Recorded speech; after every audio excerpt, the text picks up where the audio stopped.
Hello, hello. Good morning, good afternoon, good evening. We're back in our frozen hell. Not really, but I am in a frozen hell. If you saw my live stream tweet, the tweet for the stream, holy, bah. Never mind that. Leave me being a popsicle aside for now. Leaving that aside, we're back with Grace, the Great Ace Attorney Chronicles. We're going to continue with the trial. In case you missed it last time, we were.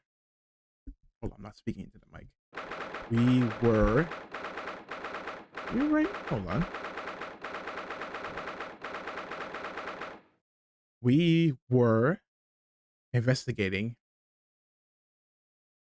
for the trial of a woman who was stabbed but not killed in the back, and there's only two people around at the time. Our client is a foreigner just like us from Japan, and he's also, well, obviously he's studying abroad. That's how he's there. Why he's there. So he's like, please, my fellow countrymen, defend me. Well, I never expected this. Who'd have thought we'd be back here so soon? Oh my gosh, I can't read. Oh no. We are on a study tour of Great Britain with the intention of learning the country's legal practices. In order to research the latest court procedures here, we need as much court experience as possible. Well, yes, I suppose that's true, but for the person in the dock, it may well be his or her one and only time in court, and it could be life-changing.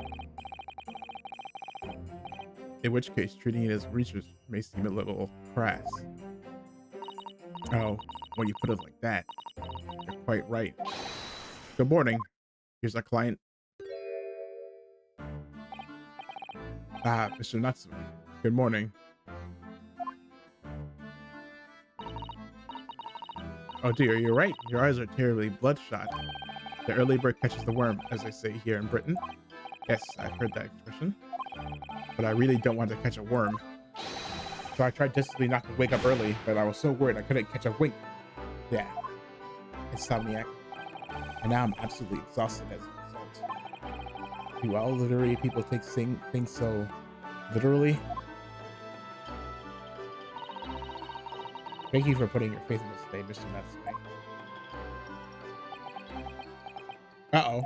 I wish I had 9 lives. My whole fortune hangs in the balance. I'm too terrified to tremble. Yeah, he does Jozo poses too. Forgot to mention that. Really? Because I can feel tremors on the floor. I can't do this. I can't take it. Although, welcome student Mr. Naruhodo Esquire. Yes? I caught a glimpse of the public gallery as I walked by the courtroom. It looked like the opening night of the opera. There were so many people. I had no idea my case was such a notorious affair here in London. Oh, neither did I. But it's the Reaper, that's why. Do you know why that might be, Miss Suzato? I'm sorry, Mr. Naruhodo, but I have no idea. So that all-knowing look on your face is just coincidence then, is it? Don't hide the truth from me. It's because of the Reaper, isn't it? But Lord Van Zieks? Is that right, Mr. Zato? I'm afraid so. I purchased as many different newspapers as I could find this morning, and yes. Purchase? Wait, whoa. Are we strapped for cash? Lord Van Zieks is on the front page of every one. I knew it. Sometime after the prosecutor was dubbed the Reaper of the Bailey, he stopped appearing in court, it seems. It's been several years now, in fact, until the day before yesterday. Yes, Inspector Gregson told us something similar, didn't he?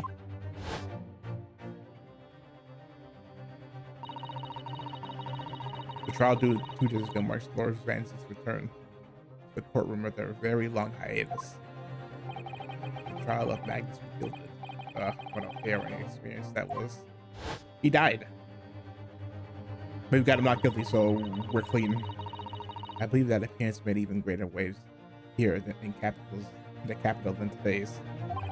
But we wouldn't have realized, of course, having only just arrived in the country. Why is the Reaper back in the Bailey so soon for what appears to be a mundane murder? That's the question that people are asking, and they all are speculating various answers. Mundane. Mundane. You know what? In that case, we never did use the knife. It's the most significant saga of the century to some of us. Oh dear. I meant no offense, Mr. Natsume, but that is how the keepers are describing it. Well, lest we also forget that it could spark an international incident. Obviously, the reappearance of the infamous prosecutor has caught people's attention, but there's another blatant similarity with the trial of 2 days ago. Yes, I agree. Wait, there is? Welcome, student Mr. Naruhodo Esquire. It's you. Me?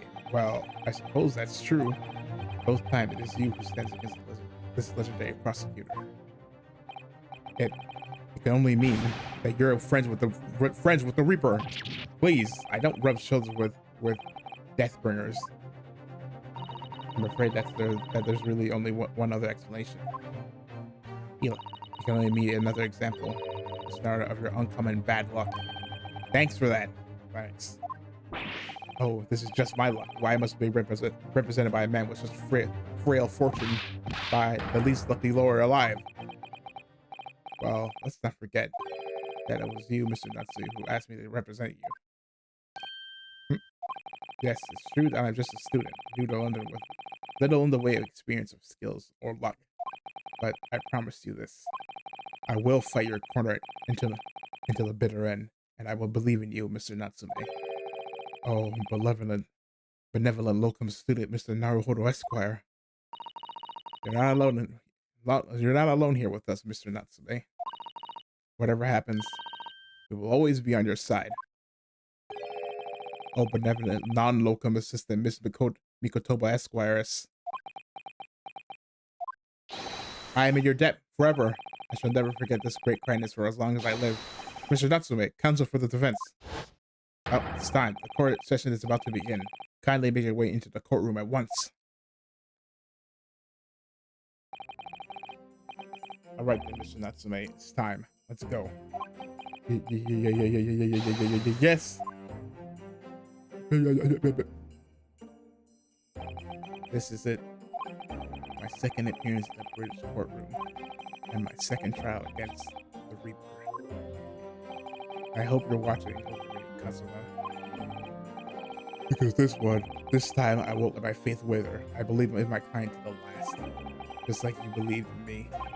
I believe I can do this now. I'm ready for this fight. Yes. Good, Chad.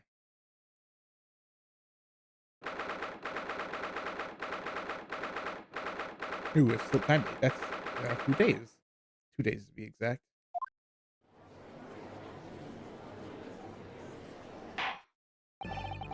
In the name of Her Majesty the Queen, I hereby declare this court to be in session. I now call upon the counsels for the prosecution and defense to declare their willingness to proceed. The prosecution is fully prepared, my lord. The defense is ready, my lord. Nipponese are a truly fascinating breed. Sorry? What? Can you say that in like a less racist way? Lord Strongheart has told me all about you. That you are a student who arrived in London 2 days ago, a mere amateur. Do you have a point? Being a compatriot, you feel compelled to try to help the accused, I suppose. Typical Nipponese arrogance. Forgive me, but I do not believe arrogance is an appropriate description. Saddle sign. After all, at our previous encounter, the defendant was found to be innocent.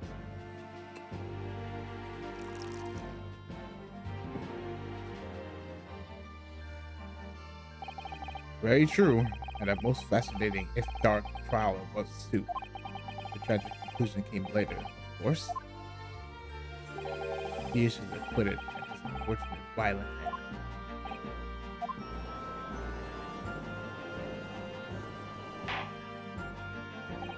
Thank you, counsels. I see both sides are in fine fettle. Now, ladies and gentlemen of the jury, are you ready to carry out your duties here in court as impartial members of the public? What? You never know who you might be down in your luck, but I believe in fair play for everyone. You? Well, I must warn you, I am rather more ruthless than I appear. Oh. Oh, well, not me. What you see is what you get. I'm a peace-loving fellow. It's the same guy. Huh?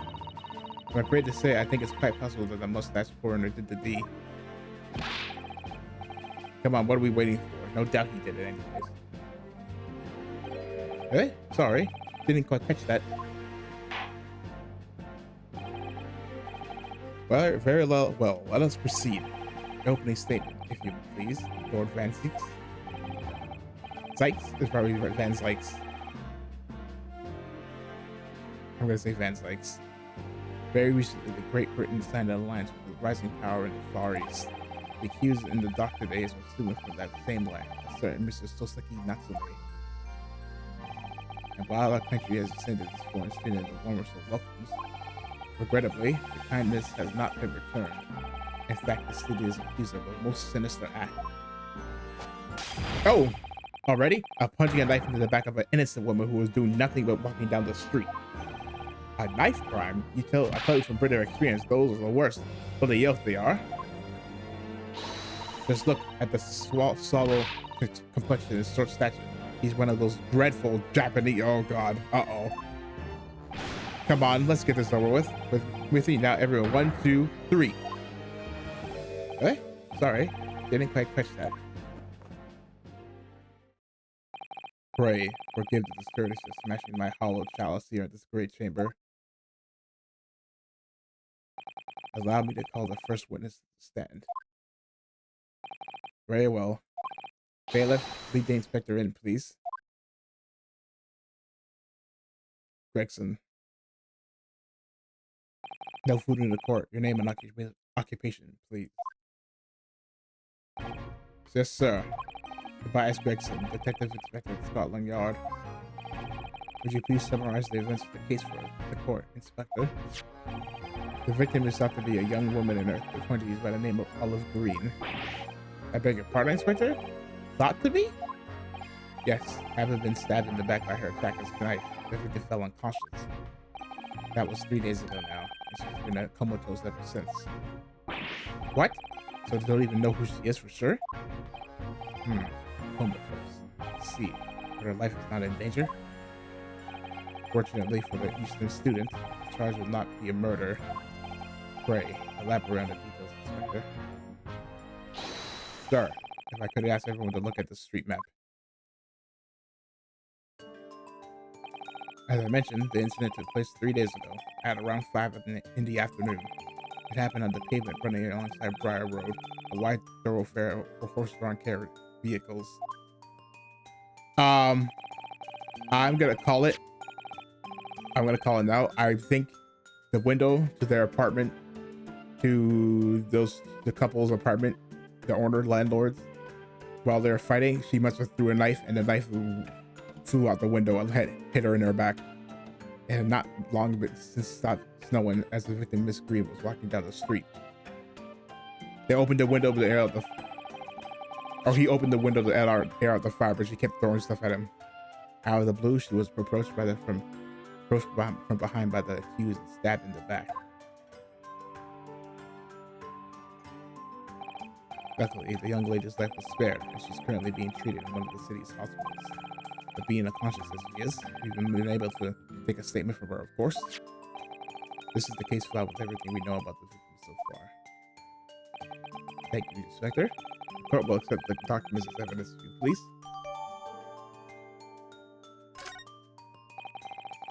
What are the weapons that was used? Hold on, let's look at the court record. Yeah, for all the investigating, we don't have any evidence.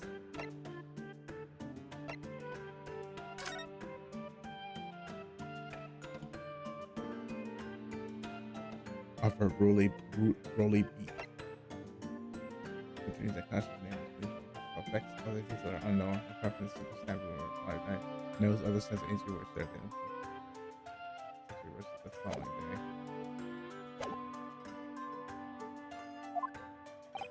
Sir, I have that here. It was removed from the victim's back. Ouch. The big thing is starting to escape to walk down the streets. With a heavy blade like that, almost any of them been able to stab the poor woman. Even described it with a sucky sound, I suppose. Domino, garter, and jackknife, I would say, rather than nondescript. Thank you, Inspector. The court accepts the blade as evidence. Jackknife. The jackknife has been, yeah. Now then, what do we know of the motive? Money or valuables, I presume? From what we can tell by looking at the woman's possessions, it seems like she's a poor student herself. Hard to imagine she would have anything much worth pinching, my lord. See, in that case, are we looking at some deep-seated resentment towards the victim? I'm afraid I couldn't say. Apart from visiting second-hand bookshop, the defendant, Mr. Natsume, doesn't appear to get out much. At this moment in time, we haven't been able to establish any sort of connection between him and the victim. Yes! And death and grief have been ruled out as motive. What reason could Mr. Natsume possibly have for stabbing a young woman? Yet you arrested the man in spite of that. In a totally unjustified, heavy-handed way. Oh! Pray forgive the discourtesy of flinging a freshly uncorked bottle into the public gallery, but your words have sorrowed its hollow bouquet. For it is you, my learned friend, who is being heavy-handed here. What? Scotland Yard does not arrest people without good cause. That should be beyond question. Inspector Gregson, the prosecution calls for your formal testimony. Yeah, give it a chance. He was getting to it. He explained to the court precisely why the constabulary came to arrest the Nipponese student. Yes, sir. God, he was obviously going to get for that. Naru Yunosuke? Mr. Natsume's arrest. As I said, it was 5 o'clock in the afternoon when the incident occurred, and there's a unusually light fog. Visibility was reasonably good, and there was no one else but the victim and the accused. Out of the blue, the victim was stabbed from behind and subsequently collapsed on the pavement. The accused ran off, scattering his belongings all over the floor. Those being a number of old books he's just bought. He's on the way home from a bookshop, it seems. It was just a matter of working out who the books belonged to, and we found the book to arrest him. Okay, this is gonna be, we're gonna check what old books you say. Yes, my lord. I have a photograph here of the scene of the crime, taken immediately after the incident. Not in color. And why is this in color? Ah, yes, I can clearly see the books to which you are referring. I will take that photographic print as evidence, please, Inspector. Yeah. The Nipponese are a spineless breed, too cowardly to admit defeat, denying everything despite overwhelming evidence to the contrary. Well, I forgive you, Lord Fancy. Yet, the defendant is not denying everything as you put it. What are you doing, Mr. Zato? Do go on. Mr. Natsume has admitted to playing some part in the incident. Isn't that right, Mr. Naruhodo? Yes, he did admit that he did run. Well, now you mention it. When we visited him in the prison yesterday, he did tell us what had all happened. He did run. As I was walking along the accursed pavement, I could make out the sole silhouette of another ahead of me. A woman wearing a green overcoat she was. Just as I went to overtake her, she suddenly let out a little scream and collapsed onto the cold, hard slab of stone at my feet. I was terrified. I had to get away from there. So I ran as fast as my legs would carry me back to my cursed lodgings. He did run. What a green overcoat. Well, that's exactly what the woman in that print is wearing. Oh my, picture in full color. Yeah, the other picture was not in color before. Actually, no, yes it was. Never mind. I'm wrong. It was. Of the guy who got stabbed, it was in color. The defendant has done nothing more than admit he fled the scene of a terrifying incident. That does not mean he's guilty of a heinous crime of stabbing the woman in the back. There was nobody else there at the time, just the two of them, the victim, the accused. In other words, there's nobody else who could have possibly stabbed the woman. A fact that the accused concedes. That is true. He did concede. It seems this cross-examination could prove to be pivotal, counsel. Proceed, please. Yes, my lord. Nothing for it. I have to use this cross-examination to turn the tables on here. It's our only chance.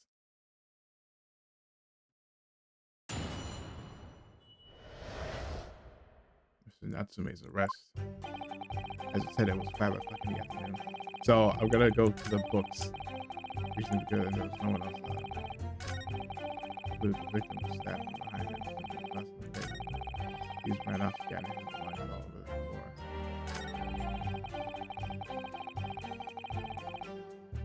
Hold it! Hold on. The defendant apparently visits the secondhand bookshop on a daily basis. Yes, to understand. A shop full of old English literature. I commend the accused on the lofty subject matter of his scholarly attention. The book's room was stacked floor to ceiling with those musty old books. Can you tell us more about the bookshop in question, please, Inspector? Well, if I must, I'll have to ask you to look at the street map again, I'm afraid. The closest secondhand bookshop is to the accused lodging is this place here, Bourbon Book. A little place on the corner of Briar Road and Meerschaum Street. As it happens, the accused is currently living in lodges on the other side of Briar Road, at the opposite end, which means it doesn't take a genius to work out the route he would have taken home. Yeah. Something like this. Look how much information.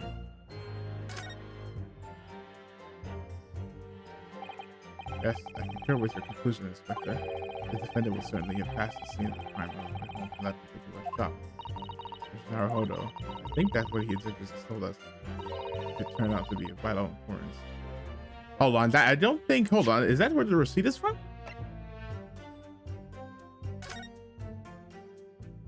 Oh, that's not. No, that's not where he. That's not where he came from. Yeah, that's not where he came from. No. I think that what the inspector. Yes, I agree. The most important point of that inspector just made right is being the bookshop's location.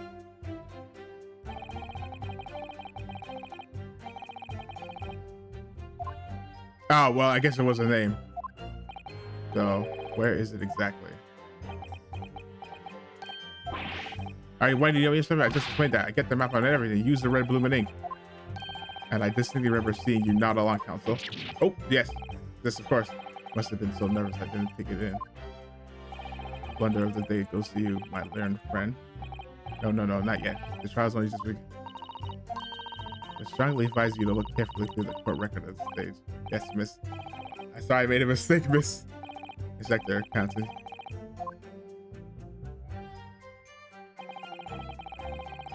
No, I need to. Sorry.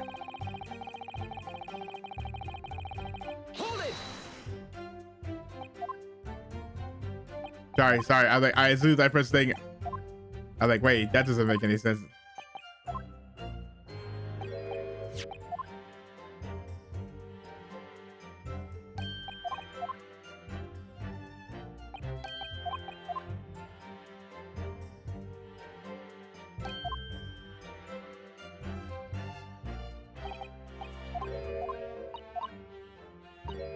Yeah.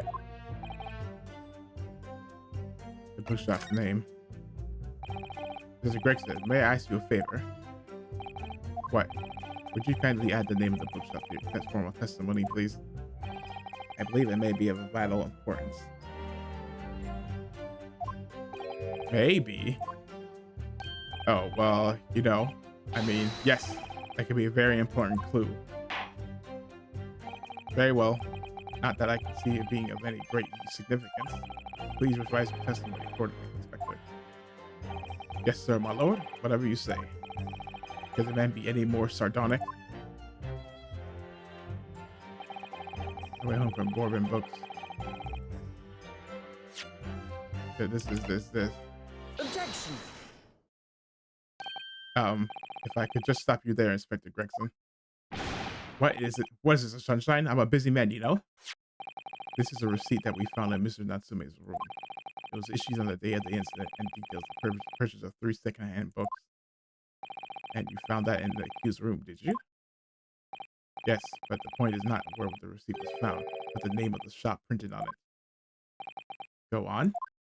This receipt was issued from a bookshop called Your Books. Your Books. Y-O-R-E, I believe, I presume. Yes, my lord. So Mr. Natsumi did indeed purchase a number of books at the second-hand bookshop that day. However, the bookshop in question was not Bourbon Books. Eh? What? Inspector, do you know this other bookshop? Yes, sir. Your Books is another second-hand bookshop, not far from Bourbon Books. It's just that, well, it's just a small place. I didn't think the accused would have known about it. Objection. But in fact, that is the bookshop which the defendant visited that day on the day in question. And this receipt proves it. Objection. Doesn't matter, yes, but what difference it makes. Wherever the man purchases Musty's tomes, it makes no difference in the final analysis. Objection. I disagree.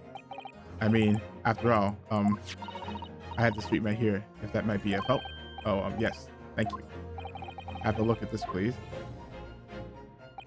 If the defendant had been returning from Bourbon Books here, then yes, he would almost certainly have passed the place where Mr. Green was attacked. However, if we take into account the fact that he was actually at another bookshop, Your Books, it may very well seem he wouldn't have passed that location at all. But I have to remember, he himself said that he passed there. It rather depends on whether the bookshop is. But I do declare it may be a possibility. Yeah, exactly. We don't know. He didn't say where. You should ask where it is first before declaring. Isn't that right, Mr. Lawyer, sir? What you just said? Absolutely. It absolutely could be right. He can say, objection. Inspector Gregson, where is this Your Books or Books establishment? It's the same way. Well, obviously we looked into that.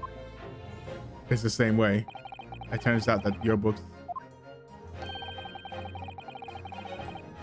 is just east here on the next corner of Meerchum Street. So no, it that didn't matter. He could have gone this way, but no, he could have gone either. Oh. There you have it, as you can clearly see now. Oh. Yeah, didn't matter. Yeah, it didn't matter. Thank you. The colossal waste of my learned Nipponese friend is obviously in training to be a clown. The way he regales us with such witticisms. Your future career in the circus. No, you're not just a clown. You're the entire circus. Edgeworth? You put that glass down now, or I'll put it down for you. I didn't think I needed to spell it out, but here we go. Yeah. By his own testimony words, he said he passed her. Yeah, there's no doubt he still will have passed the place where the victim was stabbed. So, yes, thank you, Inspector. So what a waste of time. Allow me to reiterate for my learned, if somewhat slow, Nipponese friend. Wherever the man purchases musty tomes, it makes no difference in the final analysis. Ah! Uh-oh, well. As I suspected, you can't fool me, and I don't suggest you try. What did I say? I've had enough of this for now. Beg your pardon. Terribly sorry, but would you mind repeating that? Mr. Naruhodo, I wasn't give up. What do you mean? If the prosecution's assertion is correct, the members of the jury may very well decide that Mr. Natsume is guilty. Ah, she's absolutely right. You must consider the assertion just put forward by the prosecution very, very carefully. The claim says like it's not much of a classification of incident on the way home from your book, but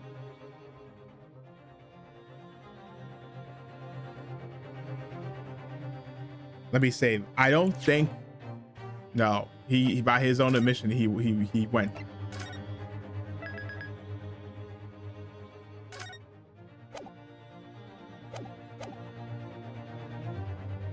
Before I was thinking, is there anything evidence I could say? I would say prove it.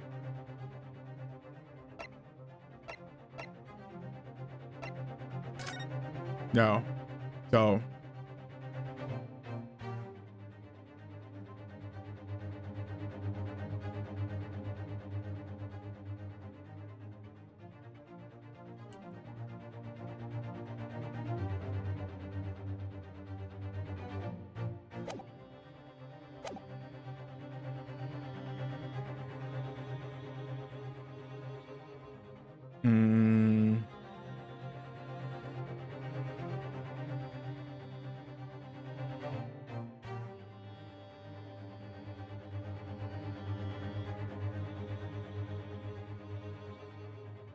I don't know. Well, it doesn't matter.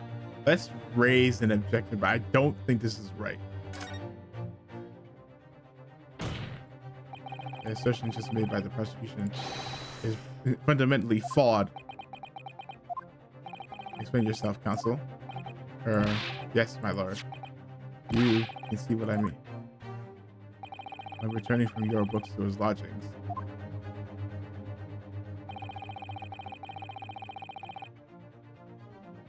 Mr. Natsumi could have followed the route.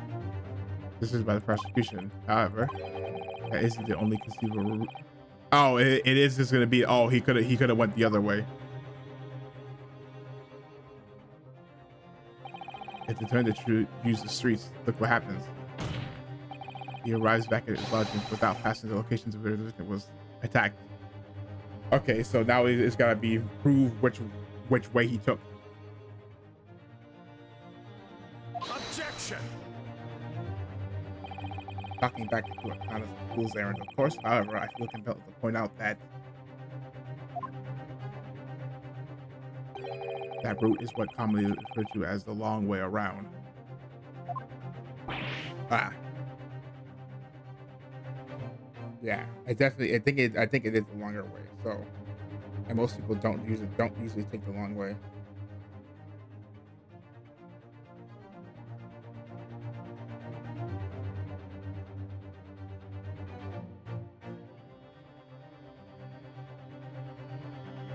Sorry. Back.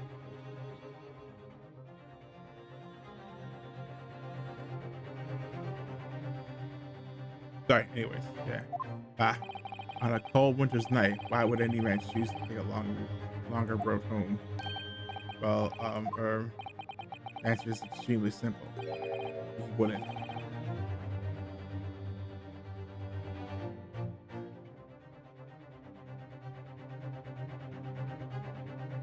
In other words, the accused took the obvious route back to his lodging and is the obvious perpetrator of the crime. But, aha, yes, I've got it. Obviously, we must ask the man himself. Ask Mr. Natsumi what route he took home. I have already informed the court of the accused's response to this question. He claims he has no recollection. That's right. As I said, the book needs to spend his time outside wandering aimlessly from A to B. That day was no exception. He says he doesn't remember where he was, which route he took home. Oh, okay, so he doesn't remember. I don't believe this.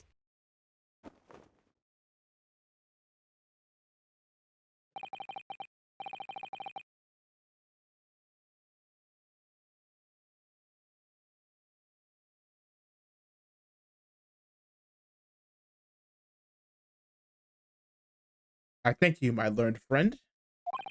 As it suggests that we do not waste any more of the court's time by wandering aimlessly around this subject. Pray, what say you? Pray, what say you, you insightful jurors?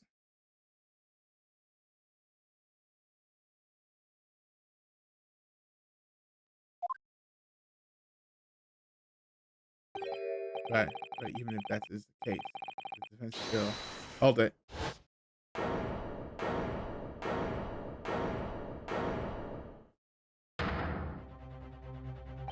I agree with Lorem Van Zeeks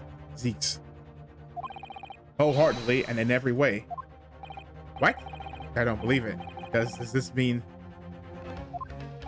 the members of the jury are completely convinced now? Very well. In that case, I hereby call upon all members of the jury to present your findings to the court. Guilty. Guilty. Guilty. Guilty. Guilty. Guilty. Uh-oh. That was the wrong way. Yeah, aka Ito. It would appear the jury's leaning is unanimous.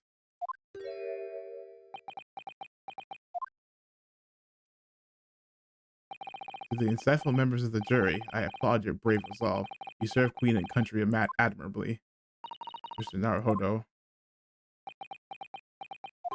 No, not yet. This isn't over yet. I still have one last chance to sway the opinion of the jury. I have to tip the balance of those scales the other way. I have to turn this around.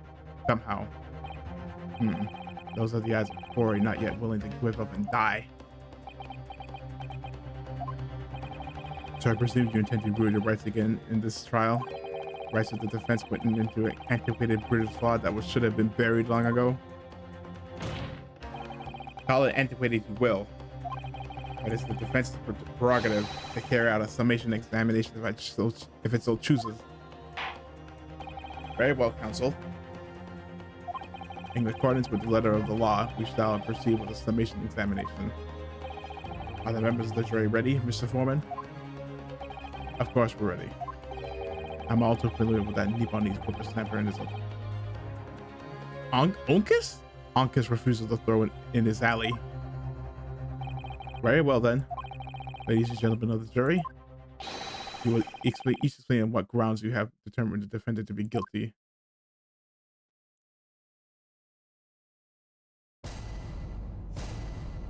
We're getting this one out the way early. Also, this must have been the right thing to do because we wouldn't go this far and being wrong. For pity's sake, that little Nipponese ought to be already admitted himself, didn't he? If he said that a woman in green collapsed before his eyes. Why, it can only have been the victim. The man wouldn't have gone around the house on his way back from the bookshop, not in winter. So the poor woman was attacked from behind, was she? How dreadful. I really don't care. Can't we just wrap this up now? I've got work to be doing. Your books. Yes, nice shop that is, but bourbon books? No, not worth a visit. With only minor exceptions, the reasons for finding the defendant guilty are all too clear. When the stabbing occurred, the only two people at the scene were the victim and the accused. And the accused himself, that has admitted to seeing the victim in the green overcoat sinking the ground before his eyes. Furthermore, we have heard from the inspector that the defendant then fled the scene. I must say, what I have ample ground to convict this man already. Oh dear, even the judge appears convinced of Mr. Natsume's guilt now. Why did he have to run away like that? And how are we supposed to believe in some phantom attacker that nobody can see? This is impossible. How can I possibly make a case for the defense? Mr. Naruhodo, this is no time for grumbling. If you want to force the trial to continue. Yes, I know. I have to turn the tide. I must make the jurors change their minds. Well, 4 of them at least. Exactly. We have no choice but to forge forward. I think we're going to have to press them now this time. Yes, you have the floor, counsel. Begin your summation examination. Yes, my lord. You just need to keep this trial going somehow, whatever it takes. Come on, Ryunosuke, you can do it.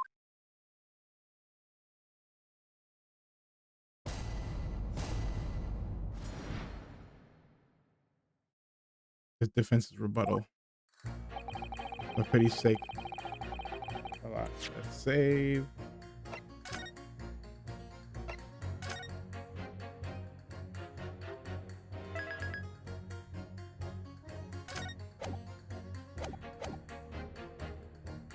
He already admitted himself, didn't he?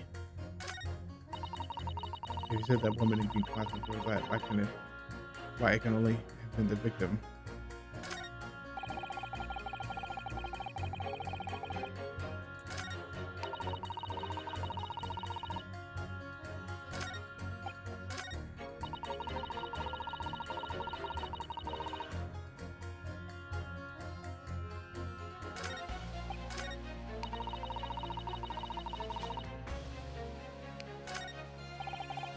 Okay, here we just wrap this up.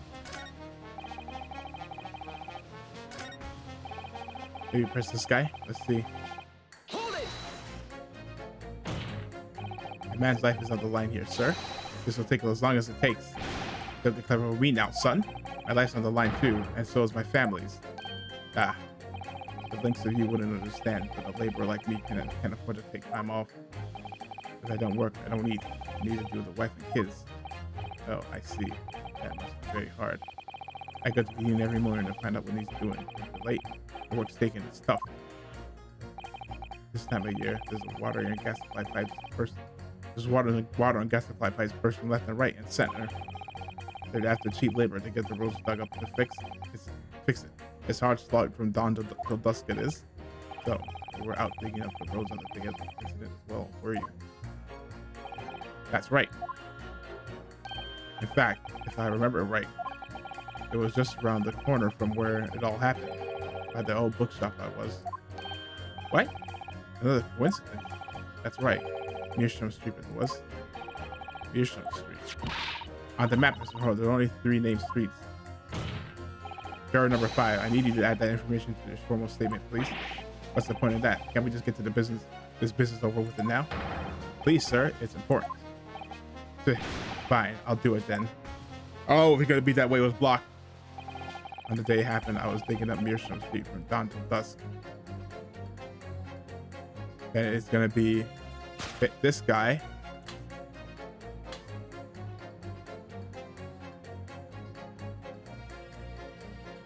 And this. Objection. These two may clearly at odds with one another. At odds, counsel? Explain yourself. Please don't point. It wasn't me, I swear. Eh? What? I just want to get this done and dusted. Well, juror number 3? Oh, me, sir? What do you mean?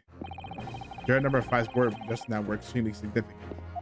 Let's take a moment to consider the implications of what's been said on our map of the local area.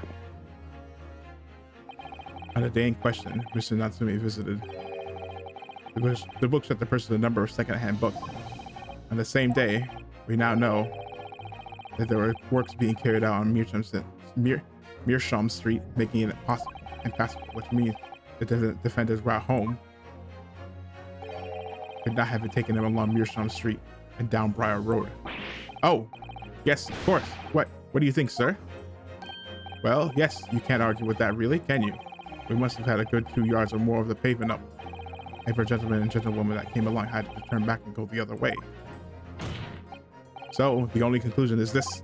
The defendant must have taken a longer route back to his lodgings. Yes, I suppose he must have. I suppose that must be right, eh? Juror number 3, you said the following. The man wouldn't have gone around the horses on his way back to the bookshop. But we see now that he had no choice. Yes. My lord, my judge, sir, if I may. Yes. I don't think in all good conscience that I can say the man's guilty now. Yes, I'd like to see this trial continue so we can get to the bottom of what really happened.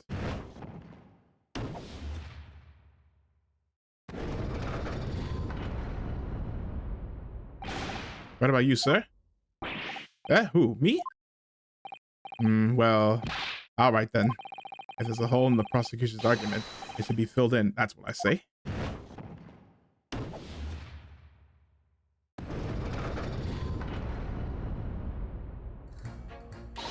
Oh, well done, Mr. Naruhodo. That was wonderful. Well, we managed to change a couple of minds at least. It's strengthening our position somewhat. We still need 2 more, yes, and we'll prompt the other members of the jury to reconsider their stance as well. They'll be asking themselves if the current leanings are right or really right or not. Now, if we could just identify one more clue or discrepancy, that would make them stop down at Mr. Natsume. I think I know who it is. We might be able to tip the balance completely. Yes, that's exactly what we've got to do. Van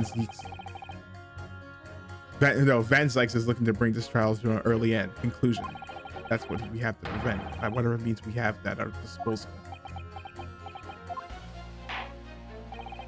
Thank you, counsel. On with the summation examination, please. Yes, my lord. I had to say not guilty at this point so I can see what it's about from here.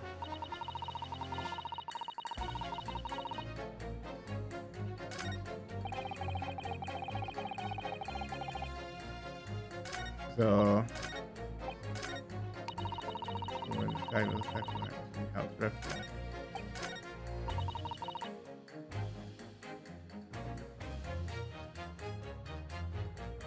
Hold it! they're right about that time of the incident. Defendant admits to having seen someone wearing a green coat. Oh, but since we know that he was, so no, that's wrong. No, since we know that fact, we know it's wrong. Well, quite. That's precisely my point. Clearly, that someone wearing the green coat was a victim, and clearly that funny little leaf on me was a much as the culprit. But let us not forget, madam, Guy's attacking the woman. Why, of course he does. If he admits to stabbing her, his life is over. The man is obviously a liver-faced coward, honestly. Claiming the woman simply claps for his eyes. But if that's the lie, as you're suggesting, you're not thinking for you got something more credible? Oh, I really couldn't say. After all, you are foreign. Who's to say what goes through your funny little minds? I can tell you what was going on, but you wouldn't like it. I do declare the man has already made an admission. He himself has stated that there was nobody else around. Surely the conclusion is obvious. No one else could have possibly committed an awful crime. If no one else could have done it, the accused must be the man. Really, can it be more simple? It's compelling in its simplicity, I must admit. Oh my, you are too kind, my lord. That went well for her.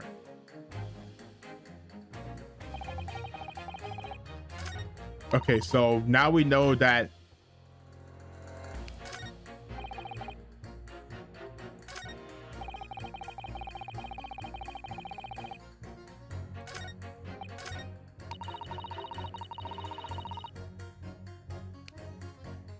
I wonder does that work, but that probably wouldn't work.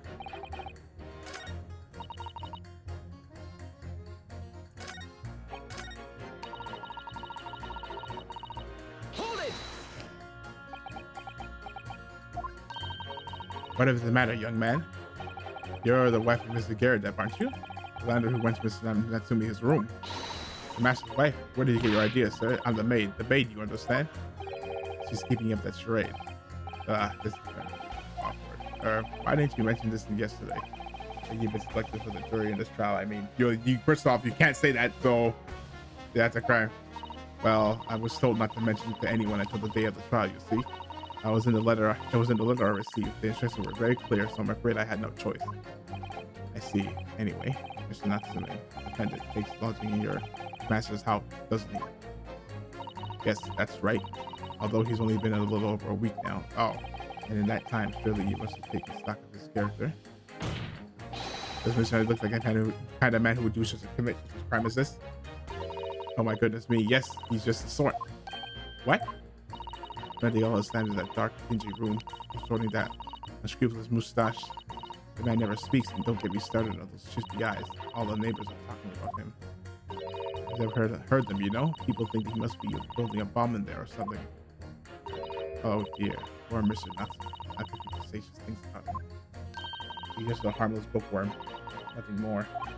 Well, we just called him a worm, so... Anyway, I better be careful about inviting this maid to speak. He said enough damning things already.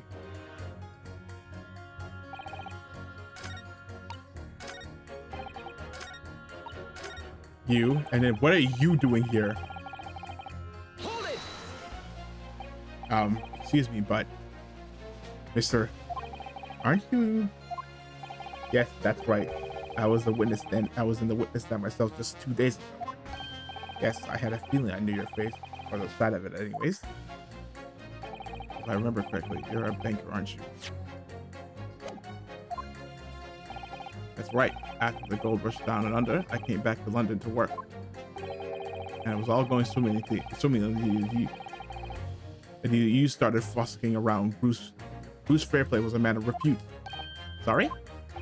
Don't think I've forgotten how you treated me the other day.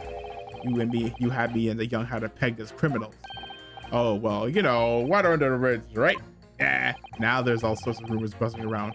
All the police have been badgering me non-stop. If I could turn back the clock. Well, anyway, I don't know about the hatter, but at least I'm in the clear now. I'm free to make up my own mind about who's guilty and who isn't. Thank goodness. All right, maybe I misstruck with the things.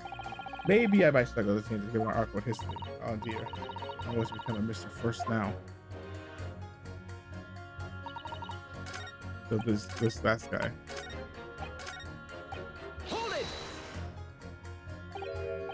Sorry? Hold it, you say? Hold what? No. What I said was hold it. What I wanted to ask you was do you visit your books often? I like the old books they have in there, yes. I enjoy reading them over a nice cup of old tea. That's my daily routine, you see? Same thing every day, including the day you're all talking about. Oh, you were there? And at what time did you visit your books on the day in question? Well, I was picking out the books in there all afternoon, and I would have been just before 5 that I left. That's my daily routine, you see? That's my daily routine, you see? The same thing every day, including the day you're all talking about. Wait, it's before 5 you say, exactly when the victim was attacked. Are you sure about the attack? Oh yes, no mistake there. I remember it well. I'm not about to forget that day in a hurry, not after the dreadful time I had. But what do you mean? Well, I was walking down Calabash Road when I slipped on the icy road and donked my head. Oh! It's always worse after the snow stopped falling. That's when it's most slippery. I knocked myself clean out, I did. Really thought my number was up. Wait a minute, let me get this straight. You fell and knocked yourself out? This happened on Calabash Road. That's right. I live in Cornpipe, you see? Heading down the Calabash Road is the quickest way for me to get back from your books. Here's number 6. I must insist. You add that information to your formal statement. It may be very well be extremely significant. Sorry, extremely sick. No, I'm quite all right now.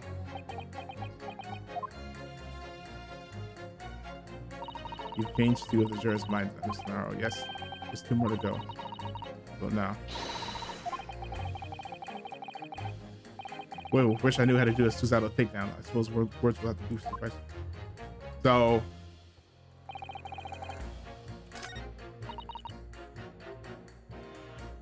Nope.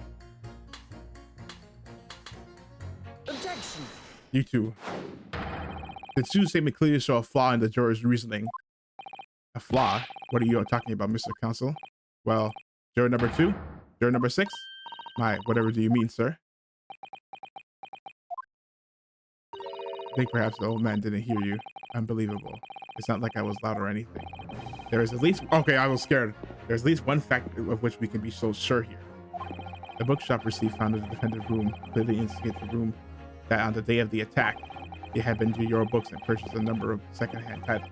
He then returned home on foot, but the man says he has no recollection of his return journey. That's correct. What he does remember is seeing someone appear in front of him on the way. Someone in a green overcoat who suddenly collapsed on the pavement before his eyes. Yes, we are well aware of this poor young woman who was stabbed, obviously. Objection. No. Can we really be sure of that, madam? Whatever do you mean? I'm sure you heard juror number 6 account of what happened to him that day.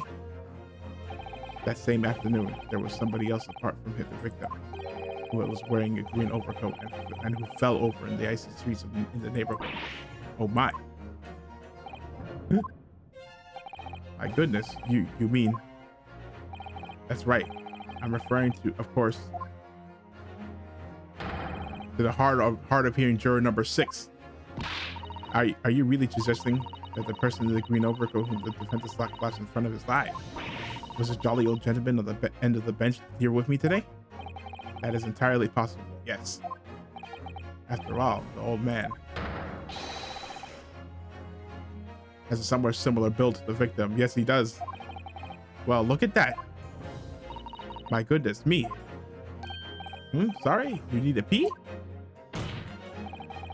Crucially, we know precisely where it... No, just go. It's too late. You should have went before the trial started.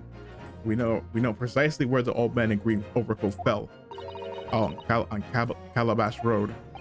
Therefore, if the person who Mr. Natsumi saw collapse in front of it was in fact juror number 6, it means the defendant must have taken the long route back to his lodging. If that's true, then clearly the crime scene on Briar Road where the woman was stabbed was not on its way home. Oh my. You idiot, old man. If you hadn't seen so daft as to be roaming about there, would have boxed this off hours ago. And really, what were you thinking wearing just a befuddling coat? What did you say to me? Is it a crime for the elderly walk the streets these days? Is it a crime? Is it a crime to slip over on the ice? Is it a crime to keep up with latest styles and wear a beautiful green overcoat? Is it? Hold it.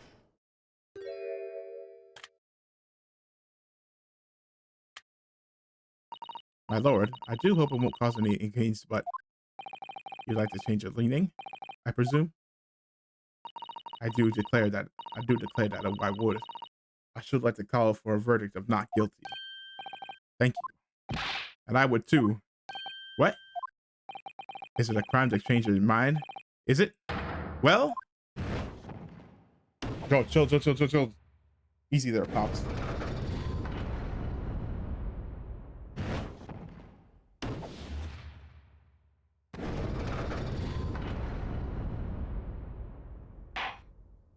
Well, that summation examination now. Well, that summation examination has concluded with a rather large shift in opinion. The A's 2, the no's 4. So the no's have it. Not guilty, they say. Which means we no longer have a consensus among the members of the jury. The trial will continue. Objection! No, here, toss it.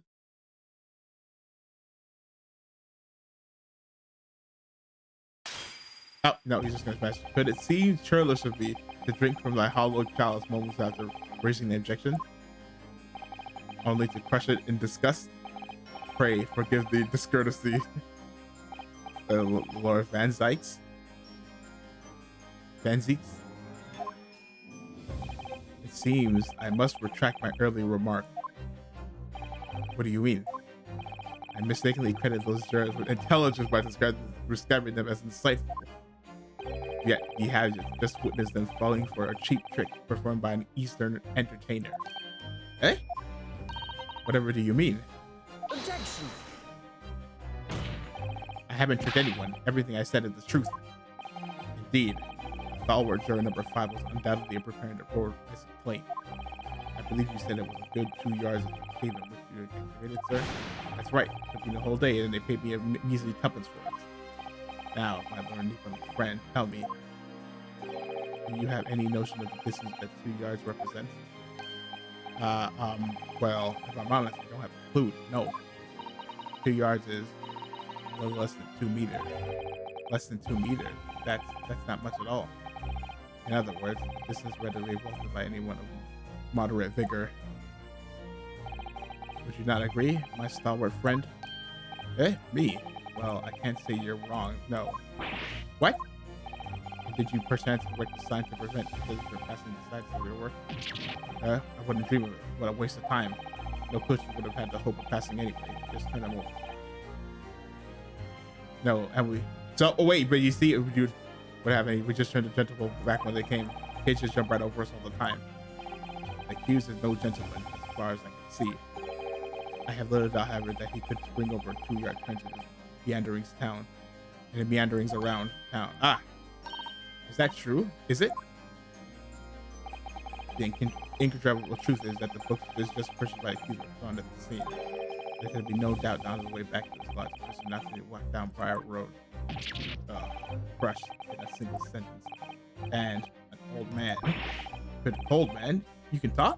You say that around 5 o'clock on the day in question, you slipped and fell on Calabash Road. Pray, was there suspicious looking bodies behind you at the time? Oh, I can't say as I remember. You don't remember? Yeah, knocked out.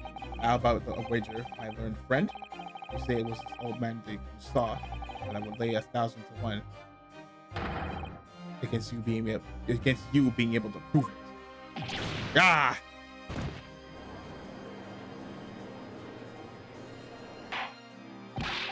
Order, Lord Van Zykes. Explain yourself. My lord? If you had such a trenchant argument up your sleeve, why in the world did you not proffer it during the summation examination?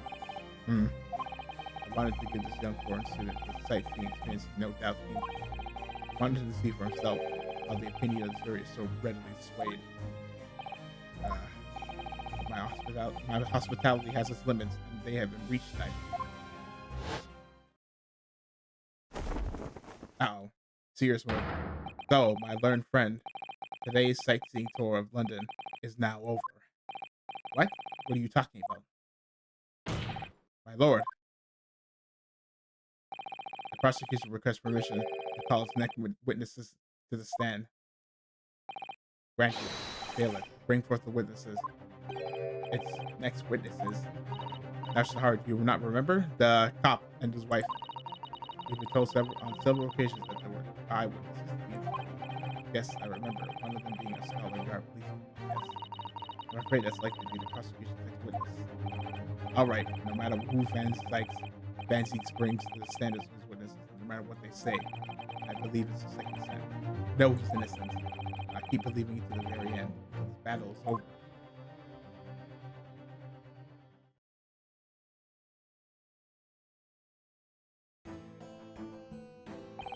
Witnesses, please state your names and occupations for the court.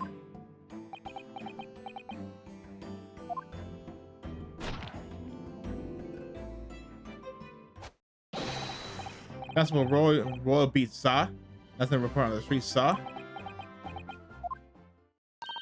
And I'm Mrs. Beat. Patricia's my name. I'm about to say I'm this young count's wife. What's the story here? Well, in truth, we've not been married long. In fact, we celebrated our first anniversary only the other day. No. It was your husband I was asking about. He seems tired. Hardly surprising.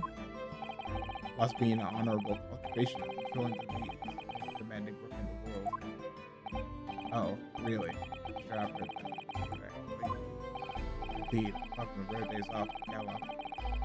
Try to sell 20 miles a day, you know? They patrol boarding houses, pubs, collect taxes. They serve in the streets. They check the meters are reading true. And they're responsible for keeping the streets clean. And lighting and the cleanest in our street light.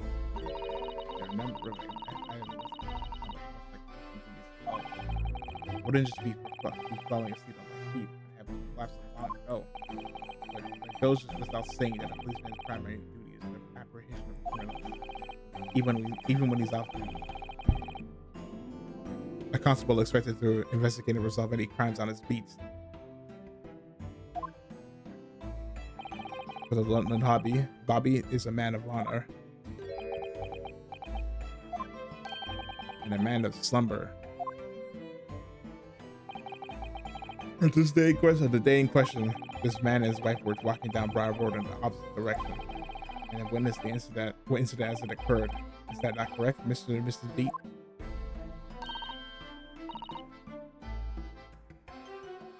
That's right, sir? Isn't it, Rolly? That's what Roll Beat, sir. Nothing around the street, sir. Right? A great witness is going to be. Very good. I'd like to hear your formal testimonies now, please. You will tell the court exactly what you saw on the afternoon of the incident.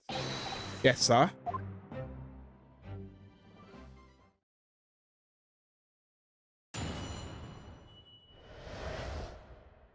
What the witnesses saw. It was our wedding anniversary and Rolly was taking me out for a meal. There was no time to change after work. Anyway, two silhouettes appeared out of the fog and the pavement in front of us. All of a sudden, one of them just collapsed on the floor. Wait, in the pavement in front of you? Huh? All of a sudden, one of them just collapsed on the floor and the other scattered off something before running off. We ran straight over the course and then we went for help at a nearby police box. It was definitely that Japanese man who talked. Rolly and Black both saw him clear as day. Well, it's extremely compelling testimony, I must say. Oh dear, this policeman and his wife are claiming to positively identify Mr. Natsume at the scene. If the testimony is true, the alternative course of evidence that you established in the summation examination will be quashed. It's death knell, in fact, because that alternative was never viable in the first place. What an unfortunate chance, and on your wedding day anniversary too. Oh, I know, but I still managed to go out for the evening, and with my man, I thank the Lord for that. Gosh, the life of a London Bobby sounds very hard indeed. However, this cross-examination will be over in minutes. You may well have time to rest this afternoon. What do you mean by that? My learned friend, the witnesses saw the face of the man fleeing the scene. are testifying under oath that it was without a doubt the accused, Mrs. Soseki Natsume. And one of these witnesses is a policeman, no less, so you appreciate the gravity of the situation, I'm sure. Except that he never was so tired, his wife had to do all this talking. Enough preamble. Counsel for defense, commence the cross-examination, please. Yes, yes, my lord.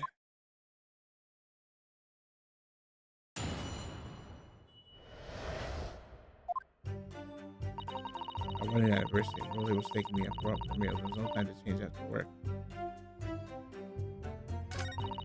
Anyway, two silhouettes appeared out of the fog in front of us. In front of you, press that. Hold it! Two silhouettes. That's right. They were coming towards us.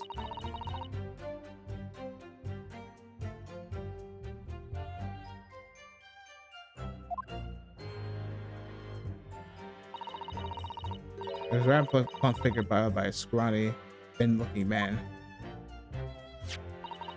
It doesn't look exactly like the victim is pictured in his print, like Mr. Natsume. Yes, unfortunately, it does. And you're certain that at times there was nobody else nearby?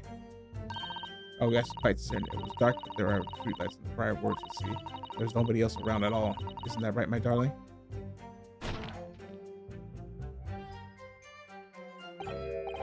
Huh? What? Yes, that's right. Of course, there was a light block on the ground. The Briar Road is dead straight, and you can see a fairly long way down the pavement. And there's that street lighting as well. I didn't see any other pedestrians. Before sleep takes a firm hold, your answer, please, Mr. Deep. Are you quite sure of what you just said? Yes, sir. As a cop who spends all day and every day keeping watch on the streets, I swear to it, sir. I'm as sure as my love for Patricia is true. Oh, Pat. Oh, Rolly. It still maintains there was no one else around other than the victim as the attacker. It's starting to seem like that must be how it really happened. At the beginning, this seems like there's nowhere to run. Well, that didn't stop Mr. Natsume, did it? He left the scene all too convincingly. Thank you. I believe you have a reasonably clear idea of the situation just before the incident. I visited the crucial moments that followed.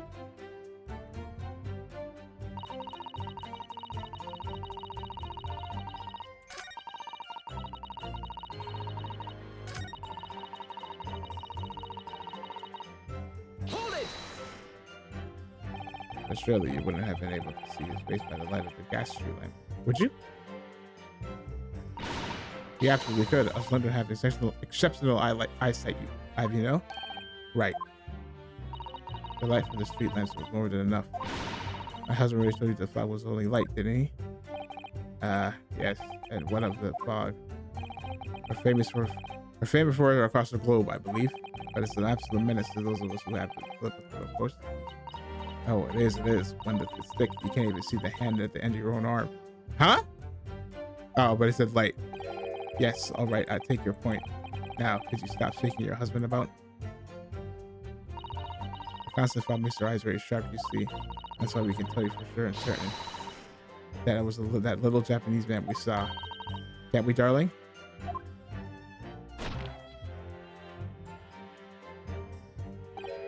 Huh? What? Yes. It was the accused and no mistake. The mustache, the lunchback, the cat-like eyes, the top mouth, and the snub nose. As far as this couple's testimony is concerned, there can't be any question. It was Soseki said they stopped running away from the scene of the crime. So that's it then, is it? That's their entire testimony? What do you think, Mr. Naruhodo? Well, I hate to admit it, but on the hearing the testimony, it really does seem as though Mr. and Mr. Pete saw what they really saw. Mr. Natsume was running away from the scene on Briar Road that day. Yes, I feel the same. So if that's true, we'll just leave us. The members of the jury should have called for a guilty verdict after this testimony. Oh no, then what do we do? If Cosmo-san were here, what are you trying to say? I think he would try to find a contradiction somewhere else within the testimony. What do you mean somewhere else? Your statement about seeing Mr. Natsume is unequivocal. Calling it that into question won't help. So it has to be, but if you could identify some other part of the testament which appears to contradict the facts, you might be able to discredit them. To make the jury doubt if the pair's memory of the day is accurate. Oh, right. But typically, we must focus on finding a discrepancy in the statement somewhere. If we don't, I'm afraid the child might reach an early and favorable conclusion. Why do I always seem so upset, so up against it? It was our wedding anniversary.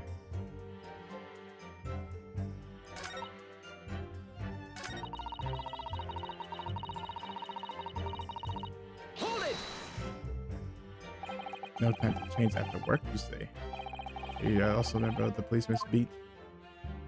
Oh no, sadly not. It's a job for strapping young men only. Women and children and the elderly can't even apply. Well, I think you can probably see why children and the elderly can't do the job, can you? I think Roy looks so ever handsome in his uniform. It suits him down to the ground, doesn't it, darling?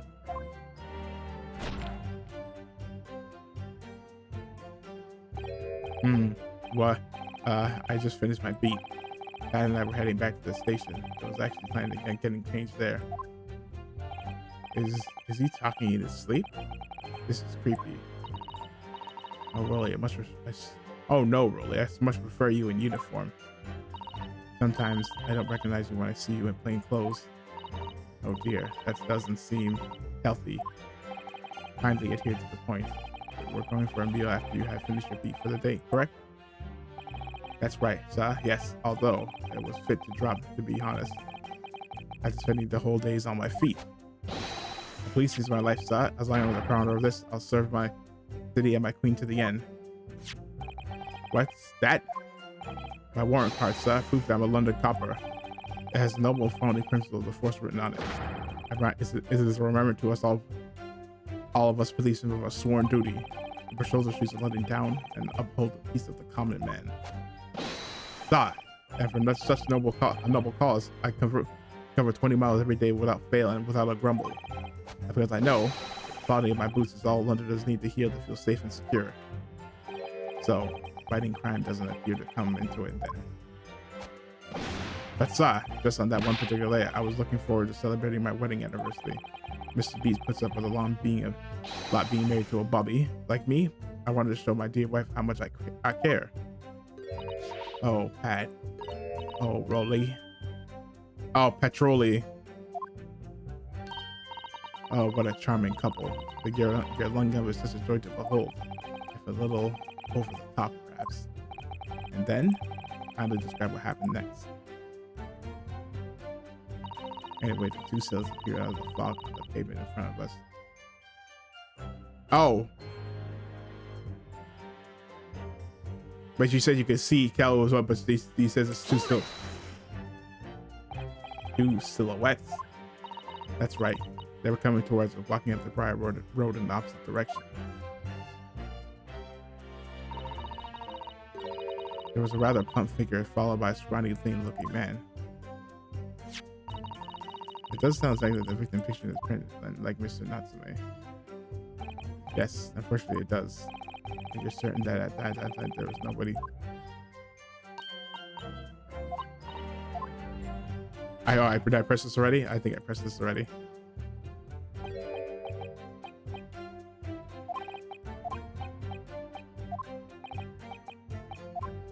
Oh, okay, no, I asked it already. Attack Rolly, oh Rolly.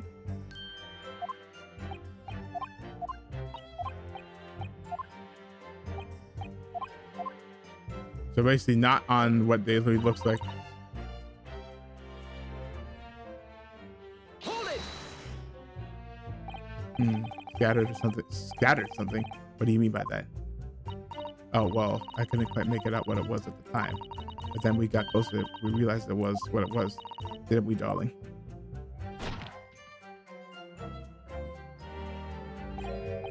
What? Ah, yes, that's right. There were some old books. I see. Old books? Yes, sir. The cover had dropped a number of them, all around the victim laying on the pavement. Indeed, there's clearly a picture of this photograph picture. The rotten Japanese man who did it Man did that when he did the deed. Let's not forget that it remains established that the defendant was indeed. But we saw him. It was the man in the dock without question. Saw the mustache, the hunchback, the cat-like eyes, the top mouth, the snub nose, everything. Any more insults you want to throw in there? That's right. He looked down at the poor defenses with those terrifying, intense eyes, and then suddenly threw his books onto the pavement and ran away. I see. This is tough. It seems as though they're telling the truth here. May I remind the court that this is ambiguous judgment comes from the policeman and his wife. Now please continue. Yes, sir. I straight over, of course, and then went for help. Hold it! Was it your husband who went to fetch help? No, I went. I may not be a police officer myself, but I am a proud wife of one after all. Isn't that right, my darling?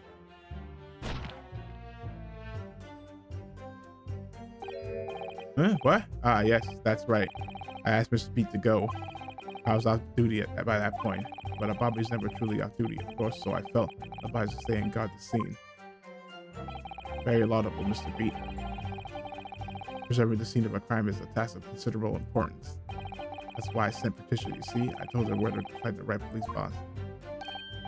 Forgive my ignorance, but what do you mean exactly by the right police boss? Depends on the crime's location, you see, as to who deals with it.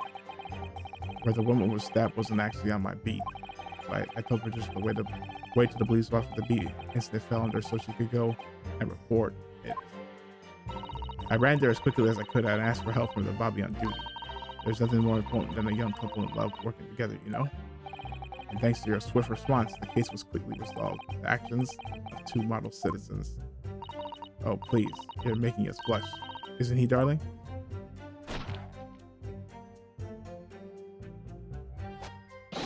Yes, sir. What Patricia said, sir. Let's move on, shall we? Mr. Lawyer, sir, can I ask you something? Oh, yes, of course. What is it? Well, you keep asking us all these questions about everything we've told you, so it seems like you don't believe our testimony. Is that right? Is that it? Well, out with it. What? No. It's not really that at all. My husband's a policeman, remember? And I know what I saw. I remember every last detail, everything. Like, oh, I know. What about the books the man dropped? I could tell you every single one. And I dare you to question how reliable my testimony is. That won't do, Mr. B. No, it won't do at all. Japanese lawyer has no idea what I'm capable of.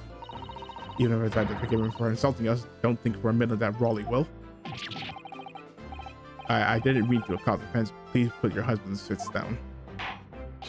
Perhaps you would like the opportunity to submit your testimony, Mr. Pete. Okay, this is what it's going to be. Might that appease you? Oh, thank you, my lord. That will settle things nicely. Wouldn't it, darling? So you just have to press everything. She's gonna give herself. I can even tell you the name of the 4 books that you had seen. Hold it! Oh, 4 books. That's not right. That's not right. 4 books. He only bought 3. He would have 3 on him. But accused at the nearby secondhand bookstop and being questioned. After I'd been to the police box for help, I decided to have a good look over the area for good measure. I'm a proud policeman's wife, after all. I did it for Rolly. And what was your husband doing at the time? Oh, he was lying face down in the snow, getting some well-deserved rest. He works ever so hard, you know, ever so hard. Don't you, my darling? An interesting way of guarding the scene of the crime. Well, Mr. B, seeing as you beguiled the court with your faithfully proud recollection, would you be so kind as to recount the titles of the book you observed at the scene? I'd be happy to. Now, are you all listening? There was the picture of Monsieur somebody or other, and what's the yearnings? That Emile for Canterbury yearnings. Yeah, never mind. There was a meal for someone. Then it was definitely the thingy missed something. A meal for yep, that's the yield for it's not in there. You see? Yes, I see there are 1 or 2 holes in your memory. Oh well, they were all along those lines, I'm quite sure. There were indeed books found at the scene with titles along those lines, as you put it.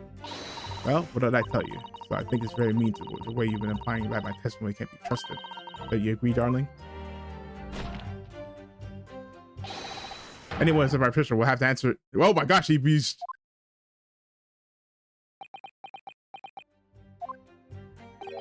Terrifying. Yes, she really is. Okay, yeah.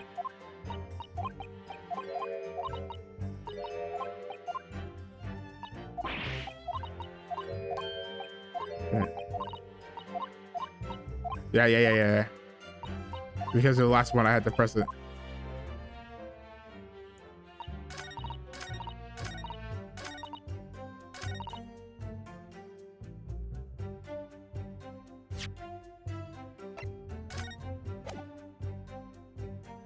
Objection. So, you're saying that there were 4 books? That's right, I remember all of them. I'm pretty sure it was Monsieur somebody. What's it? Your name? A meal for someone. And the thingy somethings. I'm sorry, Miss Meat. But there's a fundamental flaw in that statement of yours. Oh no. What flaw? Simply that at the scene of the crime, there were only 3 books, not 4. What? This is the receipt from the bookshop where the defendant bought his books. 4 books. Yes, and it details Mr. Natsume's purchases that day. But as you can see, there are only 3 books are listed. Only 3, but no, that can't be. I remember seeing them. There are 4 books, I tell you. 4 dirty-old books. Oh, really? Have a good look. I see the quick. 1, 2, 3. Yeah, you can clearly see from the evidence as well. There are only 3 books. But I just don't believe it. I saw them there. I swear, I saw them. No, madam, I'm afraid your powers of observation cannot be relied upon. So cannot be denied. That thought, though you saw it as it was though you say it was the defendant you saw, you could very well be mistaken. Oh no! Oh no! Oh no! No! No! No! Oh no! No! Objection! Objection. Yeah. Kind of late for that.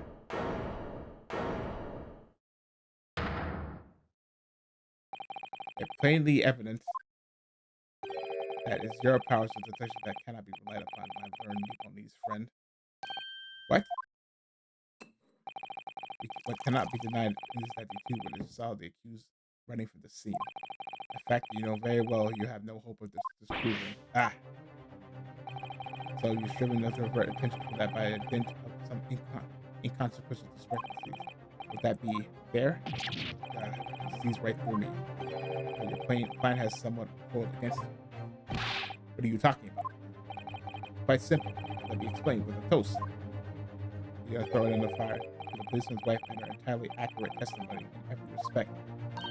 Oh! You see, the matter is not up for debate.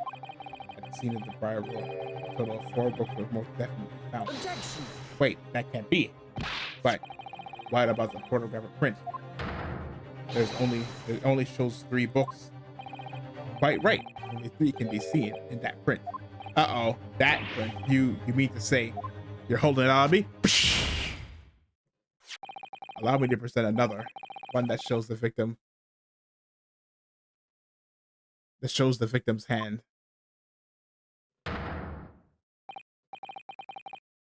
Oh, it's burnt. The lion's pride. See, that's what happened. They bent down to pick it up, and yeah, it's the 4th book. As you'll observe, the 4th book was hidden from view in the original print by the victim's torso. No. No!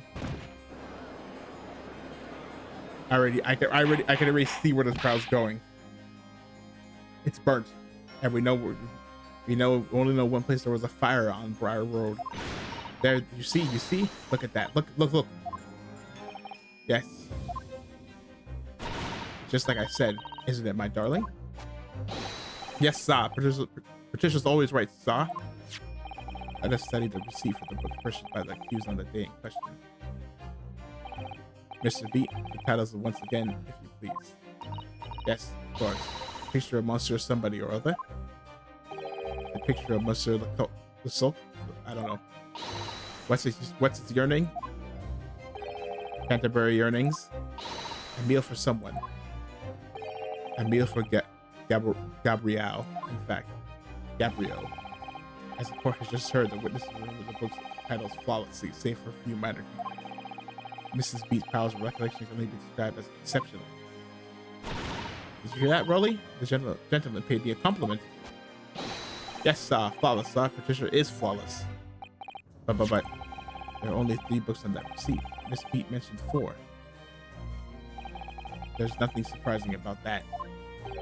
Clearly the fourth book is which is shown in the picture. I'm sorry, counsel, but does that not seem odd? Why should the 4th book be omitted from the receipt? It's not odd at all, my lord. As the photograph clearly shows, the 4th book was found in the victim's clutches. In other words, it belongs to the victim. The victim was holding her own book? I wonder what became of that 4th book. Obviously, it wasn't overlooked by the investigating officer of Scotland Yard. You here have it as evidence. You will submit that and the aforementioned photographic picture to the court, please, counsel. My pleasure, my lord. Yeah, picture it and I want to shoot that book. It probably has a massive burn on the back. The prosecution rests. Hold on, let's see.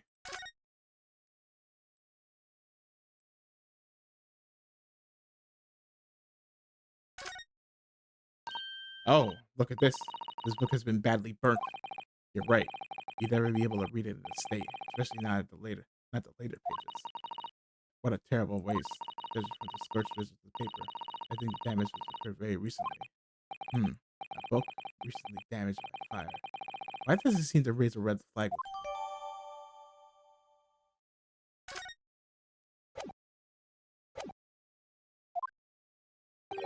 I have nothing further to add.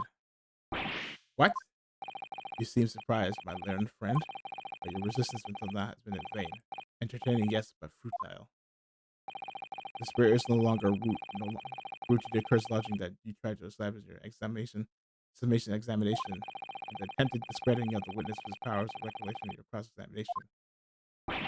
Futile. I walked right into this, didn't I? You see, everything we've said is true. Isn't that right, my darling? Yes, Pat. Marry me, Pat. So, perhaps ladies and gentlemen of the jury would like to reconsider their positions. Should the court waste any more time with this Nipponese travesty? Or is it the decision you have to make all too apparent already? You have heard all the witnesses and seen all of the evidence. This trial has run its course. Mr. Naruhodo, I'm afraid we are in a terribly precarious position. I know, but if I fight back in the wrong way now, it very well may just make matters worse. Think, Morinosuke. Think. What do you do now? Raise an objection. Objection. I'm not done yet. No, my learned friend, it's over. That last partial mission was your final chance to set up the defense, and you failed. The die has been cast. There is no more room for debate. Well, it might be over as far as you're concerned, but I can't think of what to say.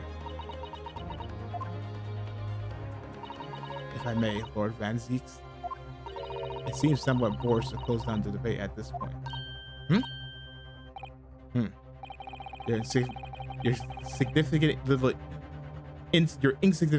Eastern Isle must be a lawless hole indeed, for a lowly judicial decision to have audacity to intervene at a moment like this. Oh. I am, to my shame, still a very inexperienced lawyer.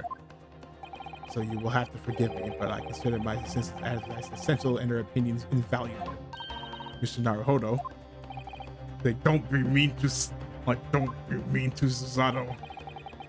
One of the science great guiding principles is tolerance, so the court will hear you, madam. Go ahead, Mrs. Sato, please. Very well. Pray, what insight can you give us? What have we all overlooked in this matter that you see fit to pursue further? Well, the court has been presented with new evidence, but only after the last cross-examination finished. I see.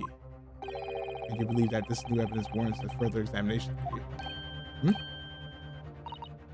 Mr. Naruhodo, what do you think? It's just possible that this new evidence might be the Judge is sure to ask the members of the jury to answer these. And of course, he's sure to ask you to explain what the crucial piece of evidence is and why. We must take this opportunity to examine the newly presented evidence as thoroughly as possible. Yes, I understand. And thank you, Mr. Sato. This is it. Mr. Sato-san has managed to win us one last chance here. Can't let it go to waste. The defense wishes to present evidence, my lord. Huh? Very well. The defense may present one further piece of evidence. Evidence apparently offers a profound insight into this case and as it has hitherto been overlooked. I gotta say, but it's the book. Why is it burnt?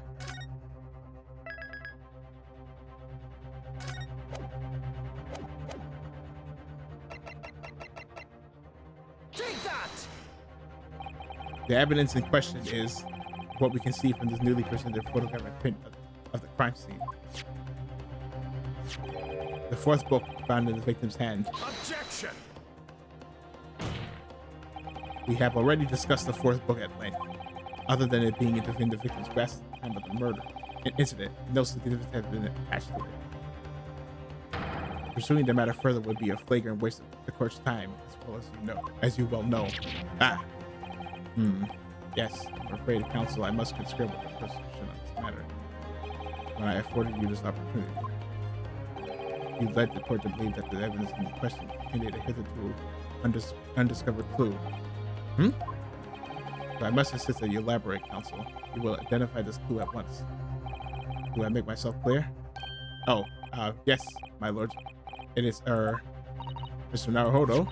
I believe the prosecution is trying to avoid the thorough examination of the evidence, which means you may very well be on the right track. Yes, I think you might be right. So, counsel, precisely where is the final clue on this case versus fourth book and fields? It's this, right here. Got it! I would ask the court to observe the back of the book in question. The back? What do you... Whoa, good gracious! It's been burnt to a crisp! So we have to ask ourselves, why was the victim touching what is clearly an unreadable book? It is undeniably an extremely unnatural thing for her to have been doing. Objection! Unnatural, you say? And what of it, my Nipponese friend? Oh, where I can see the point if it bears no relation to the case, there is nothing to discuss. So, should you wish to assert this fire damage to some fire, this is what happened that day. Pray, you enlighten us all. What truth does this charred book hide? A charred book. There's just one possibility here, which I can't quite bring myself to pull out. It's an outside chance, certainly, but worth a try. Alright, I'll explain my theory. Don't keep us waiting any longer then, counsel. Explain this theory of yours. What are you suggesting that you can ascertain from the fire damage this Saritome? Ascertain from the fire damage this Saritome has suffered, its owner.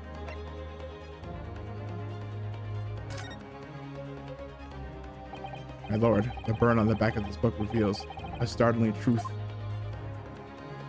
about the book's owner. I beg your pardon? But we already know who the book belongs to. The victim was gripping in her hand as she fell to the floor. After all, it's obviously hers. The question of how this book came to be in the victim's hand is yet to be answered. However, as to the question of who the book really belongs to and where it originated, the defense has very credible answers. Good gracious, how can you possibly? Very well, I'll play along with this futile attempt to delay your inevitable demise. But do remember, the members of the jury may well burn if you if your little gamble goes awry. Counsel, this man's response here is very likely to influence the final outcome of this trial. But tell the court, who do you claim is the owner of this burnt book?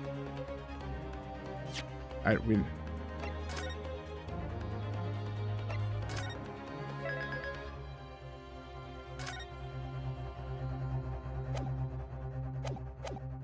It's you.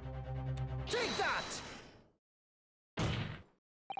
The answer is that the book belongs to the couple who owned the house where the defendant has his lodgings. A certain Mr. and Mrs. Garadeb, the landlords. And whether this is some extraordinary coincidence or some kind of fate at work, I don't know. But of all the people in London, one of the 6 children from the jury duty in this courtroom today is none other than Mr. Garadeb herself. Oh my goodness. Me? I think you must be mistaken, sir. I'm not Mr. Garadeb's wife. I'm his maid. Things would be so much easier if you would have just dropped the pretense. All right then, how about a simple question for you? Have you ever seen this book, in Mr.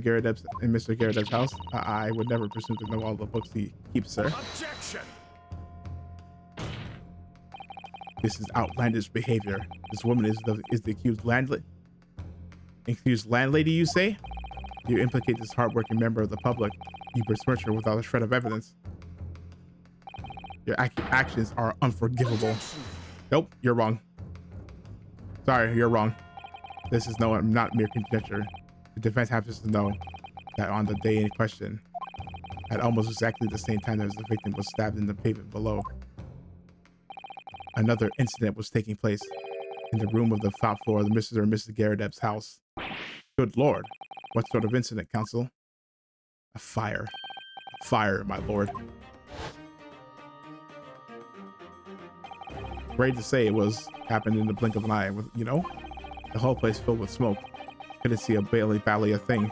Didn't take long for the fire to spread, of course. The bally furniture started going up as well. So yeah, the room filled with smoke, so they opened the window. Worst of all, I lost my favorite book called The Lion's Pride. The Lion's Pride? By Jove, the very same title that's the subject of this debate. Oh dear me. Objection!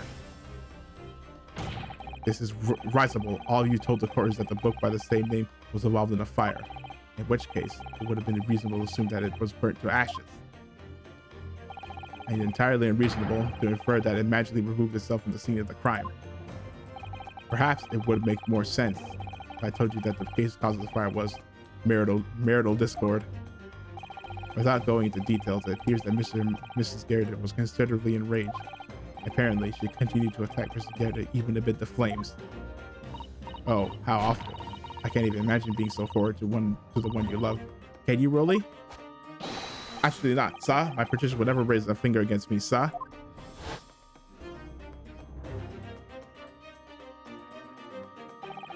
Had all my favorite old novels in that case. But as soon as the fire got hold of them, that was it. Whoosh, up in smoke. And the wife started hurling things at me. There was I back up against the window under a heavy enemy fire. Incendiary works incoming 10 to the dozen. The man had his back up against the window, and he's had burning books thrown at him? Goodness gracious, are you suggesting that the book was thrown through a window and it landed coincidentally at the scene of the crime? Objection! But hogwash. No, thorough investigation of the surrounding area was conducted the very evening of the incident. And there is no report of the Garadeb's window pane being broken. That's quite true. We also saw no sign of broken glass when we visited the Garadeb's household. But it's not considered that the window was open. And at the time, and not even remotely. Let us not forget the season and the chilling weather that accompanies it. No Londoner would have ever leave a window open in the middle of winter. Ah, not unless the hot room was filled with smoke. As a defense, especially this scenario in all its seriousness, do you think earnestly the claim that the book about the theme was a flaming projectile done by Mr. Garrett's wife? I believe it's a possibility, my lord. That's quite enough.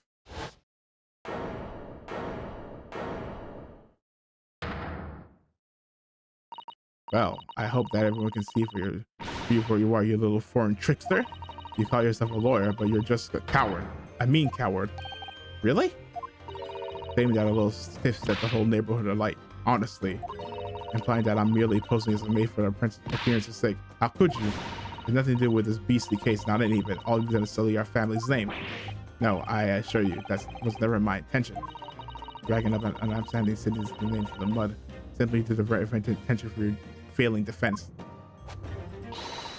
I should box your ears that what I should do is utterly unforgivable. They're too right. Here we go. How long have we sat here now listening to this when he's spouting out his fancy foreign theories? But think about it. At the end of the day, the only person who could have possibly stabbed the victim is that little hunchback with a mustache, and he ran away from the scene too. I do declare you're right. It's true. Yes, what did I tell you? Makes sense to me. Sorry? What's that? Well, it would appear that the ladies and gentlemen of the jury are once again in full agreement. What is your position, Lord Van Zeeks? In truth, my lord, I feel these have been unnecessarily protracted proceedings. But then, once must always exercise patience in order to savor the best vintage. No, wait. The mystery of the fourth book still hasn't been... Oh! Dead drop. His books are your predilection, my dear learned friends. Study them on your own time.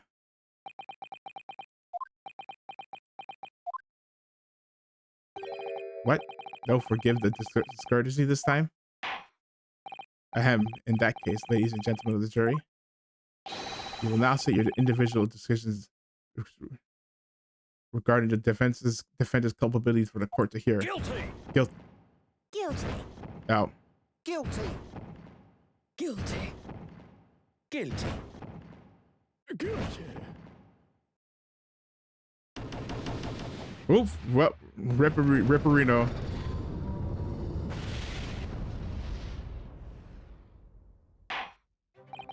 Thank you for that unambiguous response. That's twice now. It's over. Mr. Hardo, don't give up. Miss Susato? Have you forgotten? The battle isn't over yet. You're right, not suggesting. Of course, the defense has the right to another summation and examination at this point. You can still convince the jurors to change their minds. You have one more chance. My lord, defense asks to exert his right to a summation examination. You believe you still have the tricks up your sleeve. I don't intend to trick anybody. I intend to uncover the truth. There is no time to be downcast. As long as there's a chance, I have to stay strong and determined.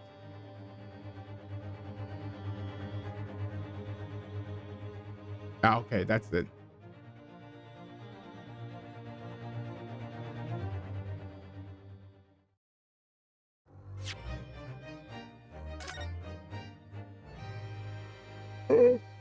Hold on. Hold on, because I need to.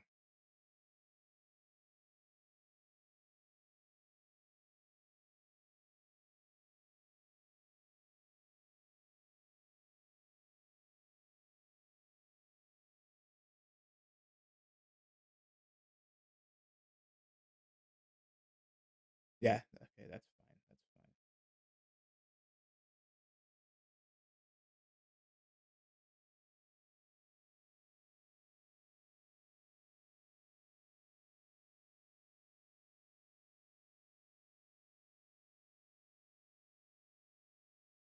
fine. Wait, no, wait, no.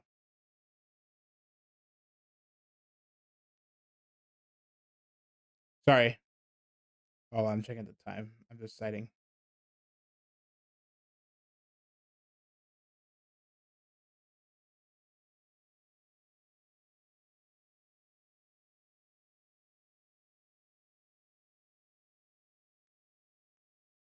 Hmm. Yeah, we can go a little longer.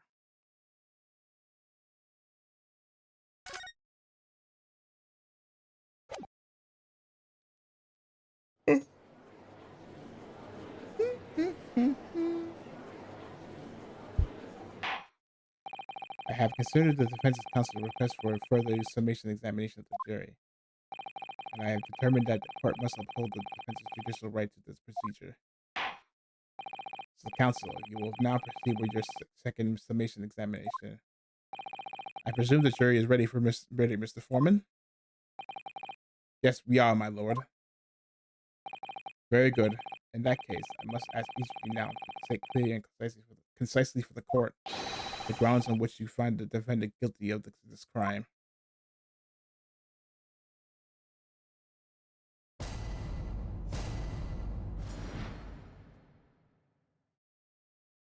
Juror's contention. Oh, first, the bad evidence of the scene, right? Didn't he? Those 3 books of his. If there was some novel alternative that might reconsider, even if the woman was talking about books, it can't be related to the crime. When it was close, wasn't it? Dear me, it was only a little book. Hardly life-threatening, even with a direct hit. Look, I just wanted to get this over with. If I don't bring home some patron, I'll be in a tiny bit of trouble. Come to think of it, we had a fire at home a while ago, maybe the sneezes. So I gotta press. I'm gonna have to press. Yes, considerably more tangible arguments from all members of the jury this time around, it seems. With one notable exception, of course. My learned student friend was unable to find a fault in the previous witness's testimony. So the court must accept the fact that it was indeed the accused seen fleeing from the scene. And moreover, no one else was even at the scene to commit the crime. Well, if the eyewitnesses are correct, it would seem as if the conclusion is somewhat set in stone. I fail to see how it can be argued any other way. That means, I'm afraid, that during the summation examination, it is essential that you establish some other tangible explanation for the facts. But how? What would even constitute a tangible explanation here? Isn't it obvious? Who stabbed the woman and how? Those 2 details are all you need to provide. Simply give us a name and a method by which the attack was conducted. And there I was thinking this might be hard. But Mr. Naruto, you have to do it, otherwise there really will be where the trial ends. No pressure then. The most obvious thing is say, oh, she must have thrown a knife out the window.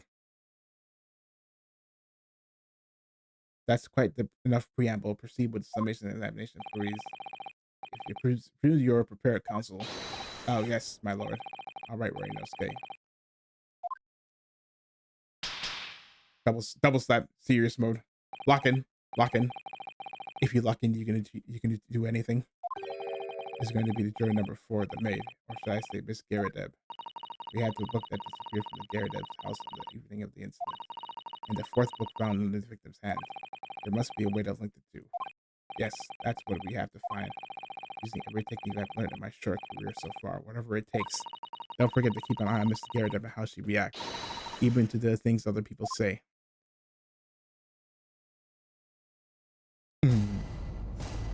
Hold on, I gotta change this because my freaking ears are exploding. 1 sec. Hold on.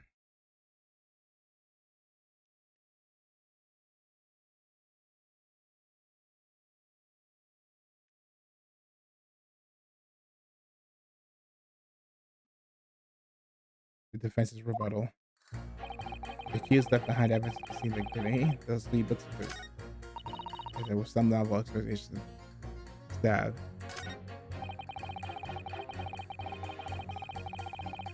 Hold it! But what about the possibility that the window was open?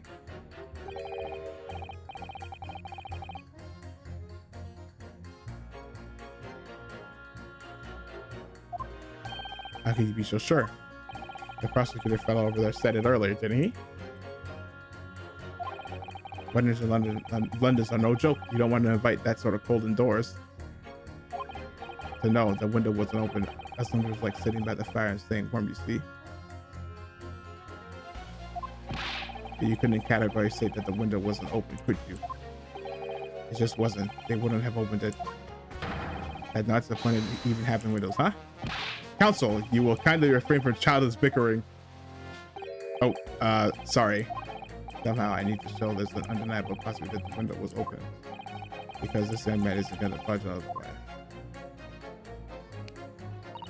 Gave me, it was just only a little book.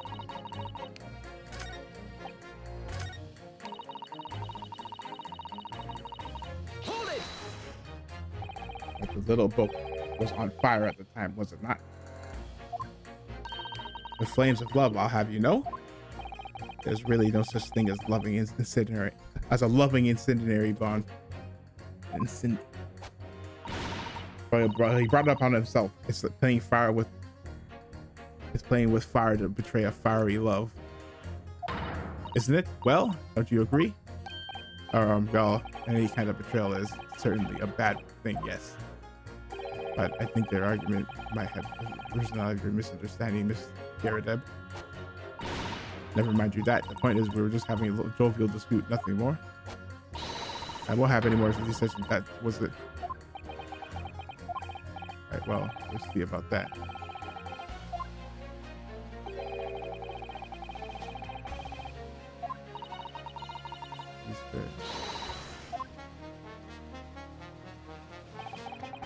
I just want to get this over with. I don't. Hold it! You just want to get this over with? I can use it there and say something like that. Nice features at stake here. Well, him and me both did, like I said before. What? Have I told you already? I'm a day laborer, aren't I? If I don't bring home some readies with me tonight, you'll find me face down in the things tomorrow morning. What? You hear me? My missus was the one to mess with about. You know, she can be fierce, believe you me. Another shining example of marital bliss then. A situation like this cropped up the other day. It was, well,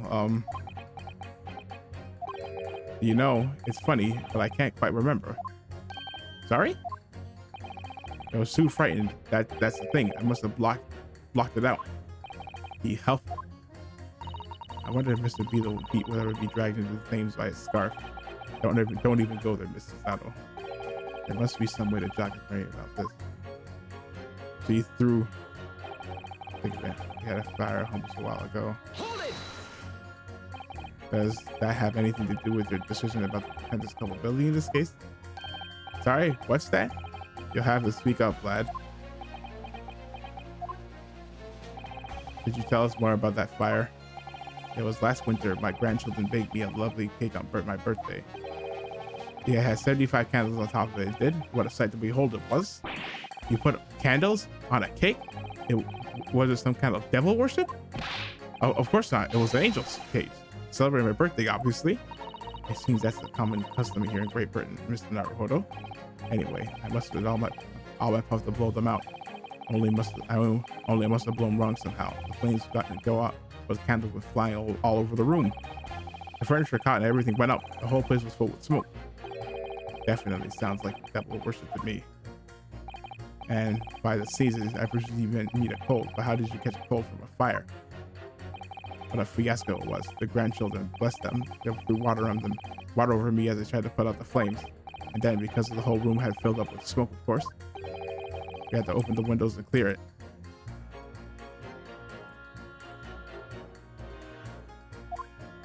The windows, the living winter was.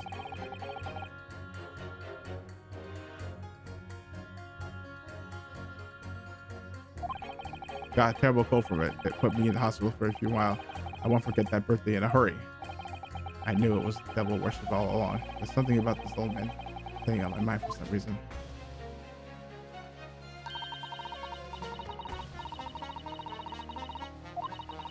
Here's how he or she could have done it.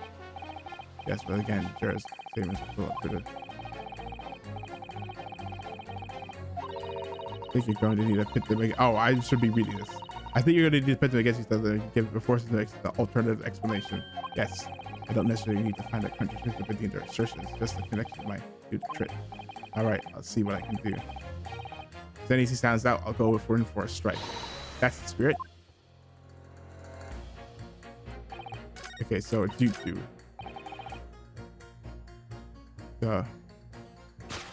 That you and him. Objection. These two are clearly contradict one another. They do? How exactly, counsel? Oh, don't point at me. Uh-oh.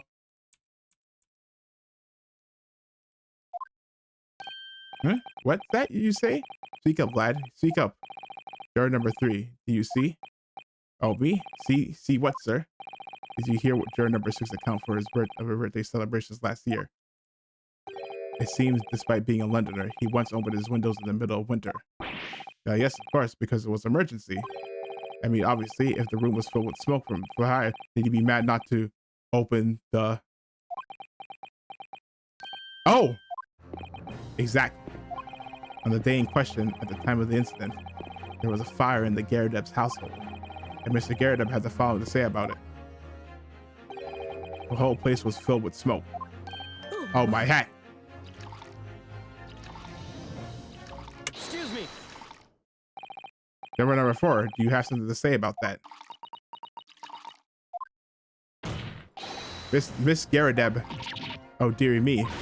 What is the meaning of this? How dare you imply that I'm hiding who I really am? It's imperative that you confirm something for the court.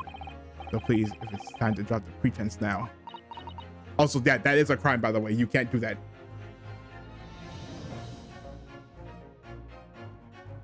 But I guess not really. When the fire started in your house that day, did you or husband open the window? What? I beg your pardon? What are you insinuating? The room would have been thick with smoke after the carpet and the bookcase caught fire as it did. In a situation like that, it's inconceivable that you wouldn't have opened the window.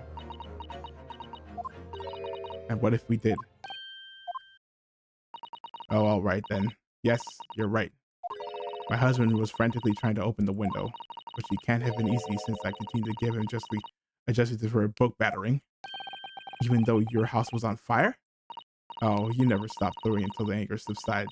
It would be terribly bad for the nerves to do otherwise. Of course, I should have realized. That's a significant step forward, Mr. Naruhodo. You managed to establish the window was open. You simply must have that added to Miss Garadeb's formal statement. Okay, now you mentioned it. Yes, the window was open at the... I clean forgotten, but it was true. Books that mean it's definitely a possibility. So then have her is gonna be knife. Hold it. So you might be willing to change decision you're mean? Oh my, that's a delay on your face. I'm afraid I shan't be swayed by emotion. But what you may think of me, I'm a very modern metropolitan and rational woman.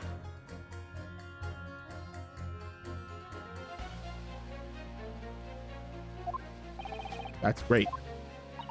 If one reads the morning papers, it's all forgotten by tea time, isn't it? So why read them in the first place?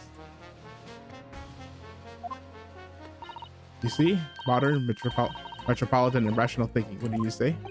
And not at all extreme. As I see it, an overwhelmingly suspicious Japanese man has been implicated by overwhelmingly strong testimony. But despite one or two minor puzzlements, I do declare the man is overwhelmingly guilty. Modern, metropolitan, and rational. I can't. Overwhelmingly? Overwhelmingly. But us modern gals are always delighted to embrace the new fads, you know? So I'd be only too happy to consider an exciting new theory if you could come up with one. I'd be happy to do that too, if I could. Let's do our very best not to disappoint the modern metropolitan young lady. Right. I'm glad you admitted rational there.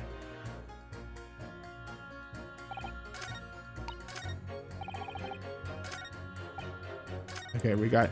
So it must be this guy. He's gonna remember something. Something to rattle his memory. Hold it. As you know, there were 4 books, not 3. Well, what difference does it make?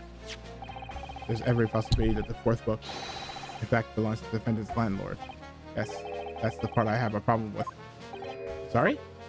Well, at the point the woman was stabbed, this fellow was at home with me, enjoying a fiery scrap with his wife or something you said. That's not exactly how I put it, no. Well, anyway, the point is, the fellow and his wife were somewhere else when it happened.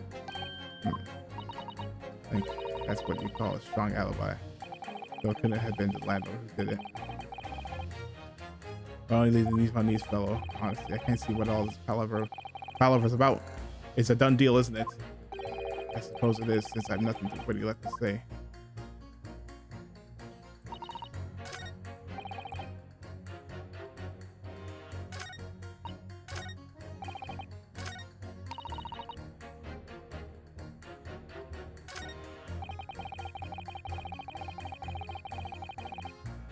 Is it this? Is it this guy? Is it him and her? I don't think so. No, hold on. I gotta. He mentioned it, but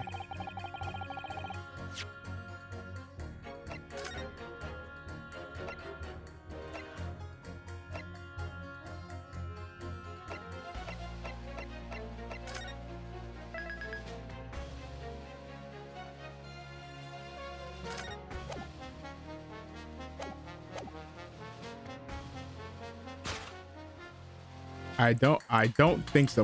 Objection. The music didn't stop.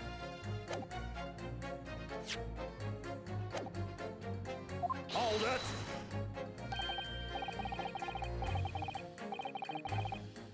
Okay, no, that didn't work. That didn't work. Music didn't stop. That did not work.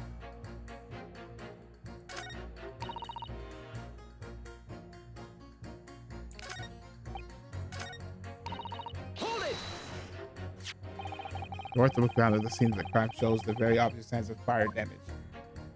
And the title of the book is The Lion's Pride. The same title, in fact, the book that Mr. Garrett told us he had been reading. Well, I really couldn't say. On the day in question, did you or did you not throw it at your husband? A copy of The Lion's Pride that he had been reading.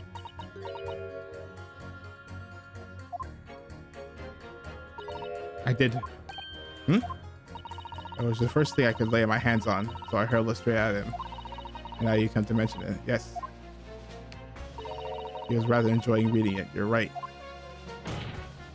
So why did you not reveal this information to the court from the outset? Because I could have, you into the little man. I didn't remember at times like that. You pick up and throw whatever you can lay your hands on, as well you know. I really don't. Everybody knows I was throwing a book, much less the time. Excuse me. Hold on. What is it? Juror number 5? You know something? I remember what it was. The memory I'd blocked out. Ah. It was listening to what this granny was saying. Brought it all flooding back. Who are you calling a granny, you cheeky devil? I'm Miss Garrett of the maid. Have you know? The man doesn't even flinch. Please tell me that's not because he's so used to being hit all the time. It was about 2 weeks ago now. I just got back home after work. I put my hand in my pocket for the wages I just earned that day, and I nearly died. There was a hole. Every last penny had dropped out. Oh dear, what a disaster! You haven't heard the half of it, boy. Oh? The wife was cutting up some chicken at the time. I could hardly get the words out, but I told her straight. I've lost the day's wages, love. Next thing I knew, the blade was whistling past my ear. Stuck into the wall next to me, it did. About an inch deep. No words, just terror. I could smell it then, you know? That god awful sense of the flames. I was sure I was going to end up face down in the muddy banks that night, I can tell you. Now, that's a real disaster, isn't it? I'll never use the word lightly again. Anyway, the point I'm trying to make is this. But when women lose their rag, they'll throw anything at you. Knives, hatchets, hammers, you name it. Mr. Naruhodo, you mustn't think that you mustn't think that all women are so short-tempered. I don't know, you kind of flipped me 3 times. No, I wasn't thinking that. Throwing household objects at people as well. So uncivilized. Why don't you just throw the person? At least attack with honor, using a bow or the like. Jeez, what the heck? Who are you going to attack? Never mind. Anyway, with this man's words, it'd be rather significant, I think. All right, well, I'll come to the Boro thing later, if I dare. The Yumi. Woman enraged with her or anything. Kitchen knife really well. So.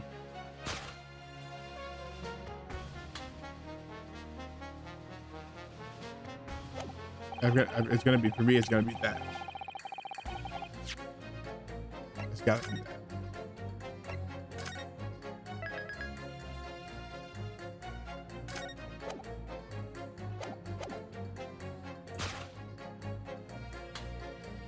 Objection.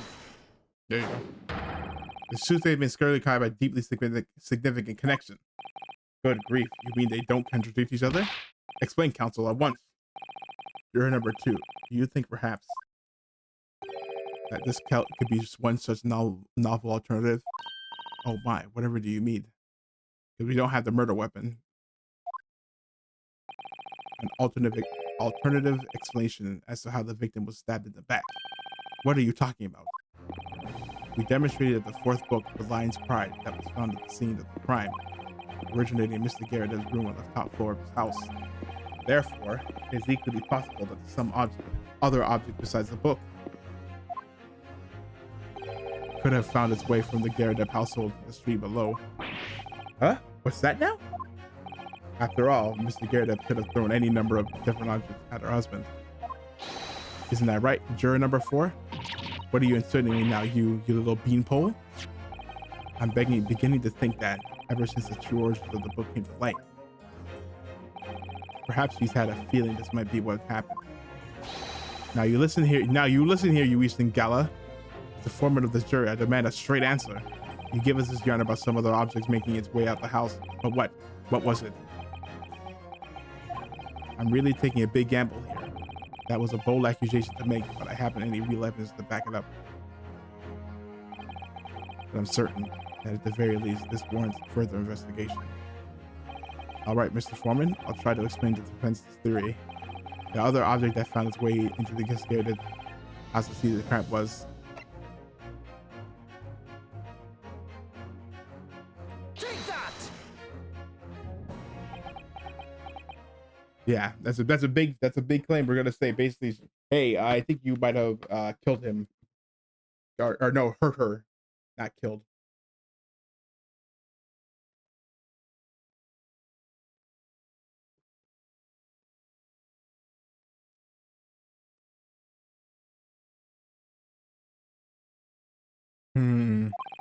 Juror number 4, Miss Garredeb. But she basically had to be removed off the jury. What? What now? Must apologize in advance for this. But I need you to confirm something for us for the court. This knife. Have you ever seen this knife before? Good Lord, counsel, what on earth are you doing? That's the weapon that was lodged in the victim's back, man. Yeah. My lord, remember that when the victim was attacked and Mr. Garrett was in the throes of an argument, Mr. Garrett was hurling anything she could put at her husband, would have been backed up against the window that had been opened to clear the smoke, and through which a book sailed to land at the crime scene. You can't seriously believe that the book was found in the victim's grasp. Are you saying that it flew out the window and across the street to land neatly in her hand? No. Even though my mission hasn't got an aim like that. No. Yes, I admit there are many details we don't yet understand, but that's the point. That's precisely why we must not allow this trial to end. Not right now. Oh my. Mr. Garrett, your answer, please. Have you seen this thing before or not? Uh-oh.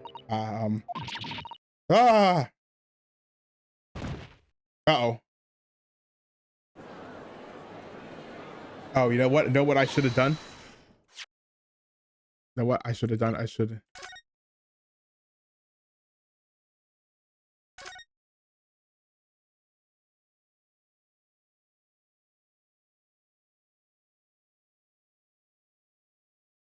Is it broken? Yeah, it's broken. Tip is broken. Oh, look here, Mr. Naruhodo. That's probably why she didn't die. The small piece of the blade appears to be missing. You're right. Well spotted, Mr. Zato. I wonder what could have happened to it. Yes, you don't think it could still be lodged in the victim, do you? Oh dear, I hope not. That sounds terribly, terribly painful. I guess anything for it's a switchblade. I wish to change my decision. I'm a woman of my word, after all. Thank you, madam. Yes, I agree. I certainly didn't see this coming, but I just don't think I would be right for this trial to come to an end just now with so many unanswered questions. Mr. Foreman, I'd have to agree that I think the granny did it. Mind? Yes, you know what? I'm not quite happy about this at all at the moment either. All together now, ladies and gents.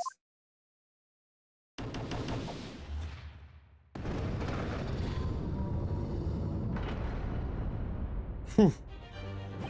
We did it. Oh, congratulations, Mr. Naruhodo. So, as a result of the defense's summation examination, member jurors' opinions have changed.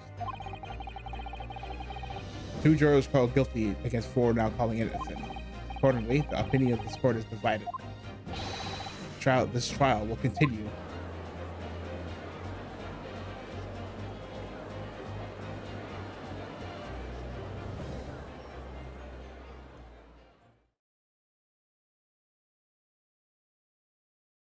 Now then, Lord Van Zeeks? Sorry, I gotta get used to saying Zeeks. Lord Van Zeeks. Zeeks? I'm gonna say Zeeks. How does the prosecution wish to proceed? Yeah,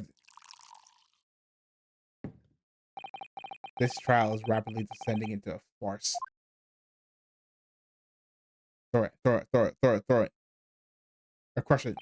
No, he's crushed it. Like a corked wine, the first few sips are bitter enough. Throw it, yeah! Yeet. But what follows is so repugnant. It's good for nothing save the gutter. No, I think he says...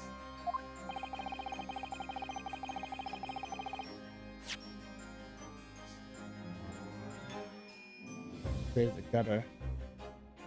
If I may, Lord Van Zeeks. Incredible. Is that your considered opinion, Mr. Foreman? The defense's argument is a joke to which I barely know how to respond, but let me start by insisting that you must all familiarize yourself with better with the relative position of those places being discussed. What do you mean by that? What's his angle this time?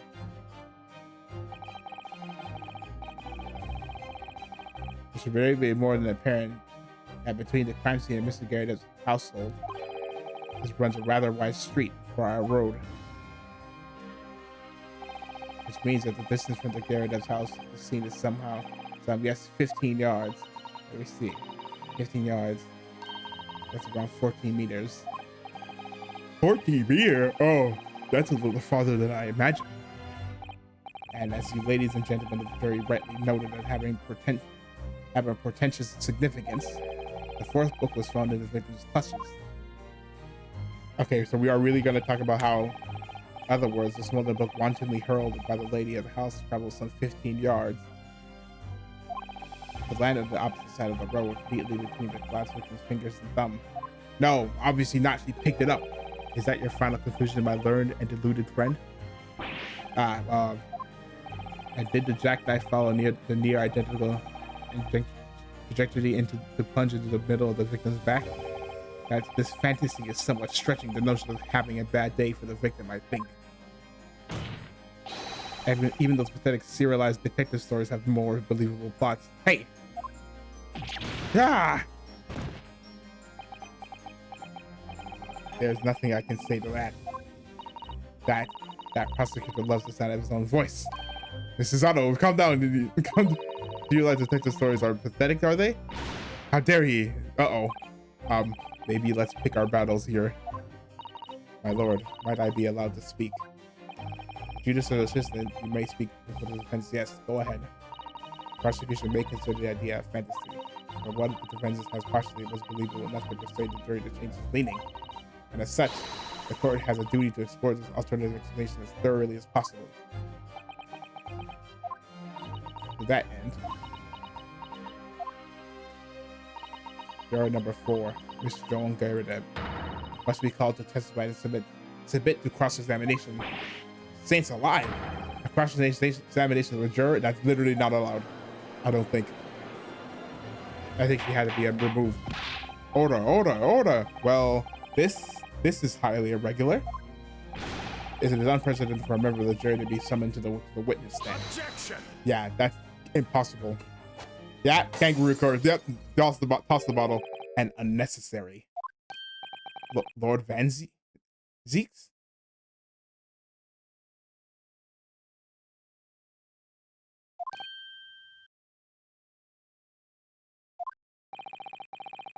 There are already witnesses in the stand whose testimony the defense may further cross-examine. If I learn French farcical theory has any truth in it, then both a burning book and a projectile must have been flown through the sky before the couple's eyes. We must assume that they would be able to testify accordingly. What say you, witness? What is this? They probably thought it could have been a torchlight. Yes, sir. Constable Rolly Beat, reporting for duty, sir. Huh? Well, good morning, officer. Sorry for dozing until now, sir. I haven't slept for a month on account of the villain who's appeared on my beat, sir. Oh, they are so heroic, these London Bobbies. Patricia, my darling, I've been neglecting you. No more. Oh, Rolly, my hero, you made me swoon. Very well, I hereby reject the defense's request. And order the witness to testify again. State forthwith before the court any details pertaining to the defense's alternative explanation of events. Yes, sir.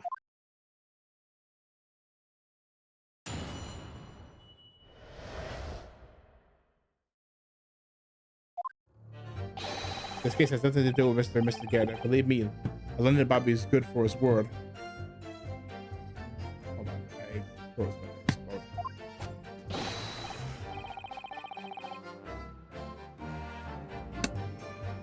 You see, sir, the windows on the top floor of the Garrett's house are top hinged casements. Obviously, if anything had been thrown out the window, you would have seen it. I did leave the scene and go for help when I pressed the world was to make sure nothing was disturbed. I didn't take my eye off the crime scene for one moment, sir. That's not true. Nothing strange to report from that, sir. That's not true.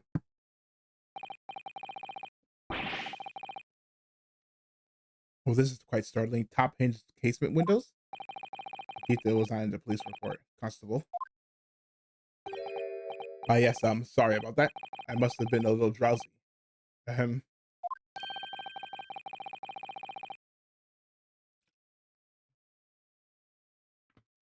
then he's like, you cannot excuse your sins with drowsiness every time, Constable.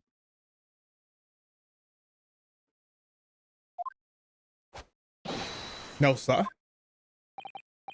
Sorry, but what exactly is a top hinged casement window? And you cannot excuse your ignorance with such trite remark, my learned friend. Of course, sorry. I found it, Mr. Naruhodo. Cast your mind back to the windows, Mr. and Mrs. Garrett's room. All right, I'll try.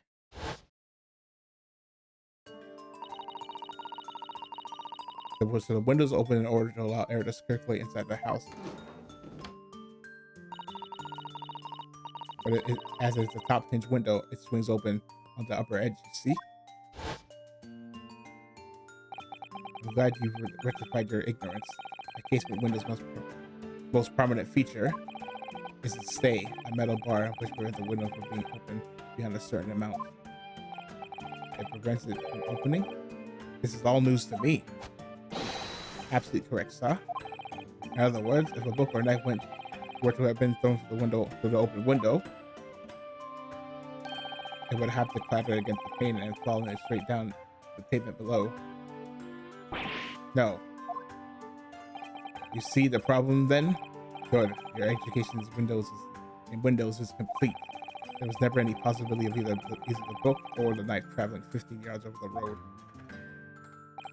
That is, unless the window pane had been shattered by something we've discounted already. That can't be. Do you see that, Rolly? That young Japanese man just collapsed in agony. Oh yes, my darling, I saw it. I saw how he crumbled before me. Oh, Rolly, you're so strong. You gotta get up, man. How is this happening? I haven't even started the cross-examination yet. Already my argument's been destroyed. Counsel, if you could drag yourself upright again, the court awaits your cross-examination. My lord. Oh god, another desperate situation.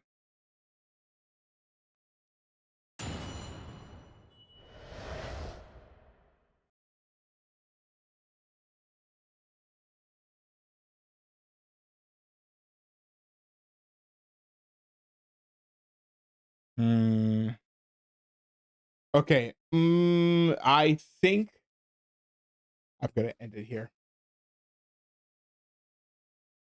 Hold on. Let's read their thing and then I'll think I'm gonna stop for now.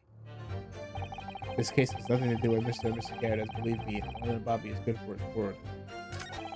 See, saw the windows on the top floor of the Garrett house are top hinge casement. Obviously, if anything had been thrown out the window, we would have seen it. I didn't have seen it go first out by Trusty Road was there to make sure nothing happened. Make sure nothing was disturbed. Yes, you said that, but you went through a nearby police box as an officer. Is that right? Oh, that's right, yes. If I had been on Broly's beat, I would have known exactly where I was going, but of course, I don't feel so bad. My love, you can't beat every police box on every beat. It really took me the way. Only, I sort of got a little lost in the way. It's just my darling. That's why I love you. Terrible sense of work you're wishing for me. Oh, Pat. Oh, Rolly. Oh, please. Well, I suppose I was gone for about 15 minutes. And like I said, I really was at the scene the whole time, making sure nothing was disturbed. I was off duty at the time, of course, but a true robber is never really off duty, sir.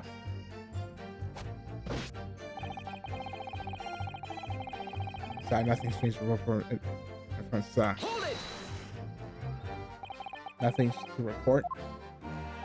That's correct, sir. I had my eyes wide open the entire time, never looked away for a second. No one else approached the scene, and nothing was removed from it. I swear to that on the yards on a saw. Really, that seems a little strange. Beg your pardon, sir? Strange, sir?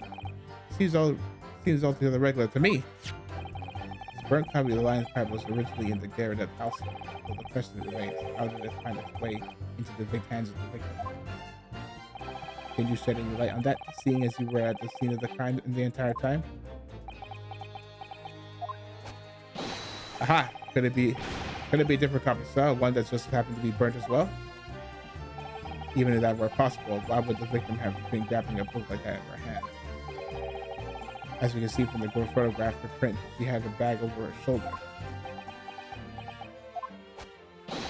Well, sir, the book was in the lady's hand from the moment we arrived at the scene. Is that so? There's something about this statement that's not sitting right with me. Too mystery how that knife ended up in her back, and how she had the book, how that book ended up in her hand. There must be some common thread between them. I'm so sorry, Mr. Naruto. I have no right to speak out. What? What do you mean? I requested the cross-examination of Mr. Garrett without consulting him, even if the judge did deny me. Oh, I see. Well, I agree with you. We do need testimony. We do need testimony from Miss Garrett if we were ever going to get the truth of this matter. Do you really think so? Well, I think about it. I No matter how far it is across the road, or how that window opens. Mr. Garrett's book found its way to the scene of this crime somehow, didn't it? You're right. And then there was Mrs. Garrett directly showing her the knife. The woman's handing something. I'm sure of it. Yeah, you're right. You're right again. We need to use this cross-examination to cover more clues. We'll get to the bottom of this one way or another. I swear. Yes. Basically, nothing to do with it. Okay. Okay, so yeah, I think we're gonna stop for now. Let's close it. We will be back tomorrow, probably the same time. Maybe a little, hopefully a little earlier. I had to be somewhere today, so that's why we're a little late.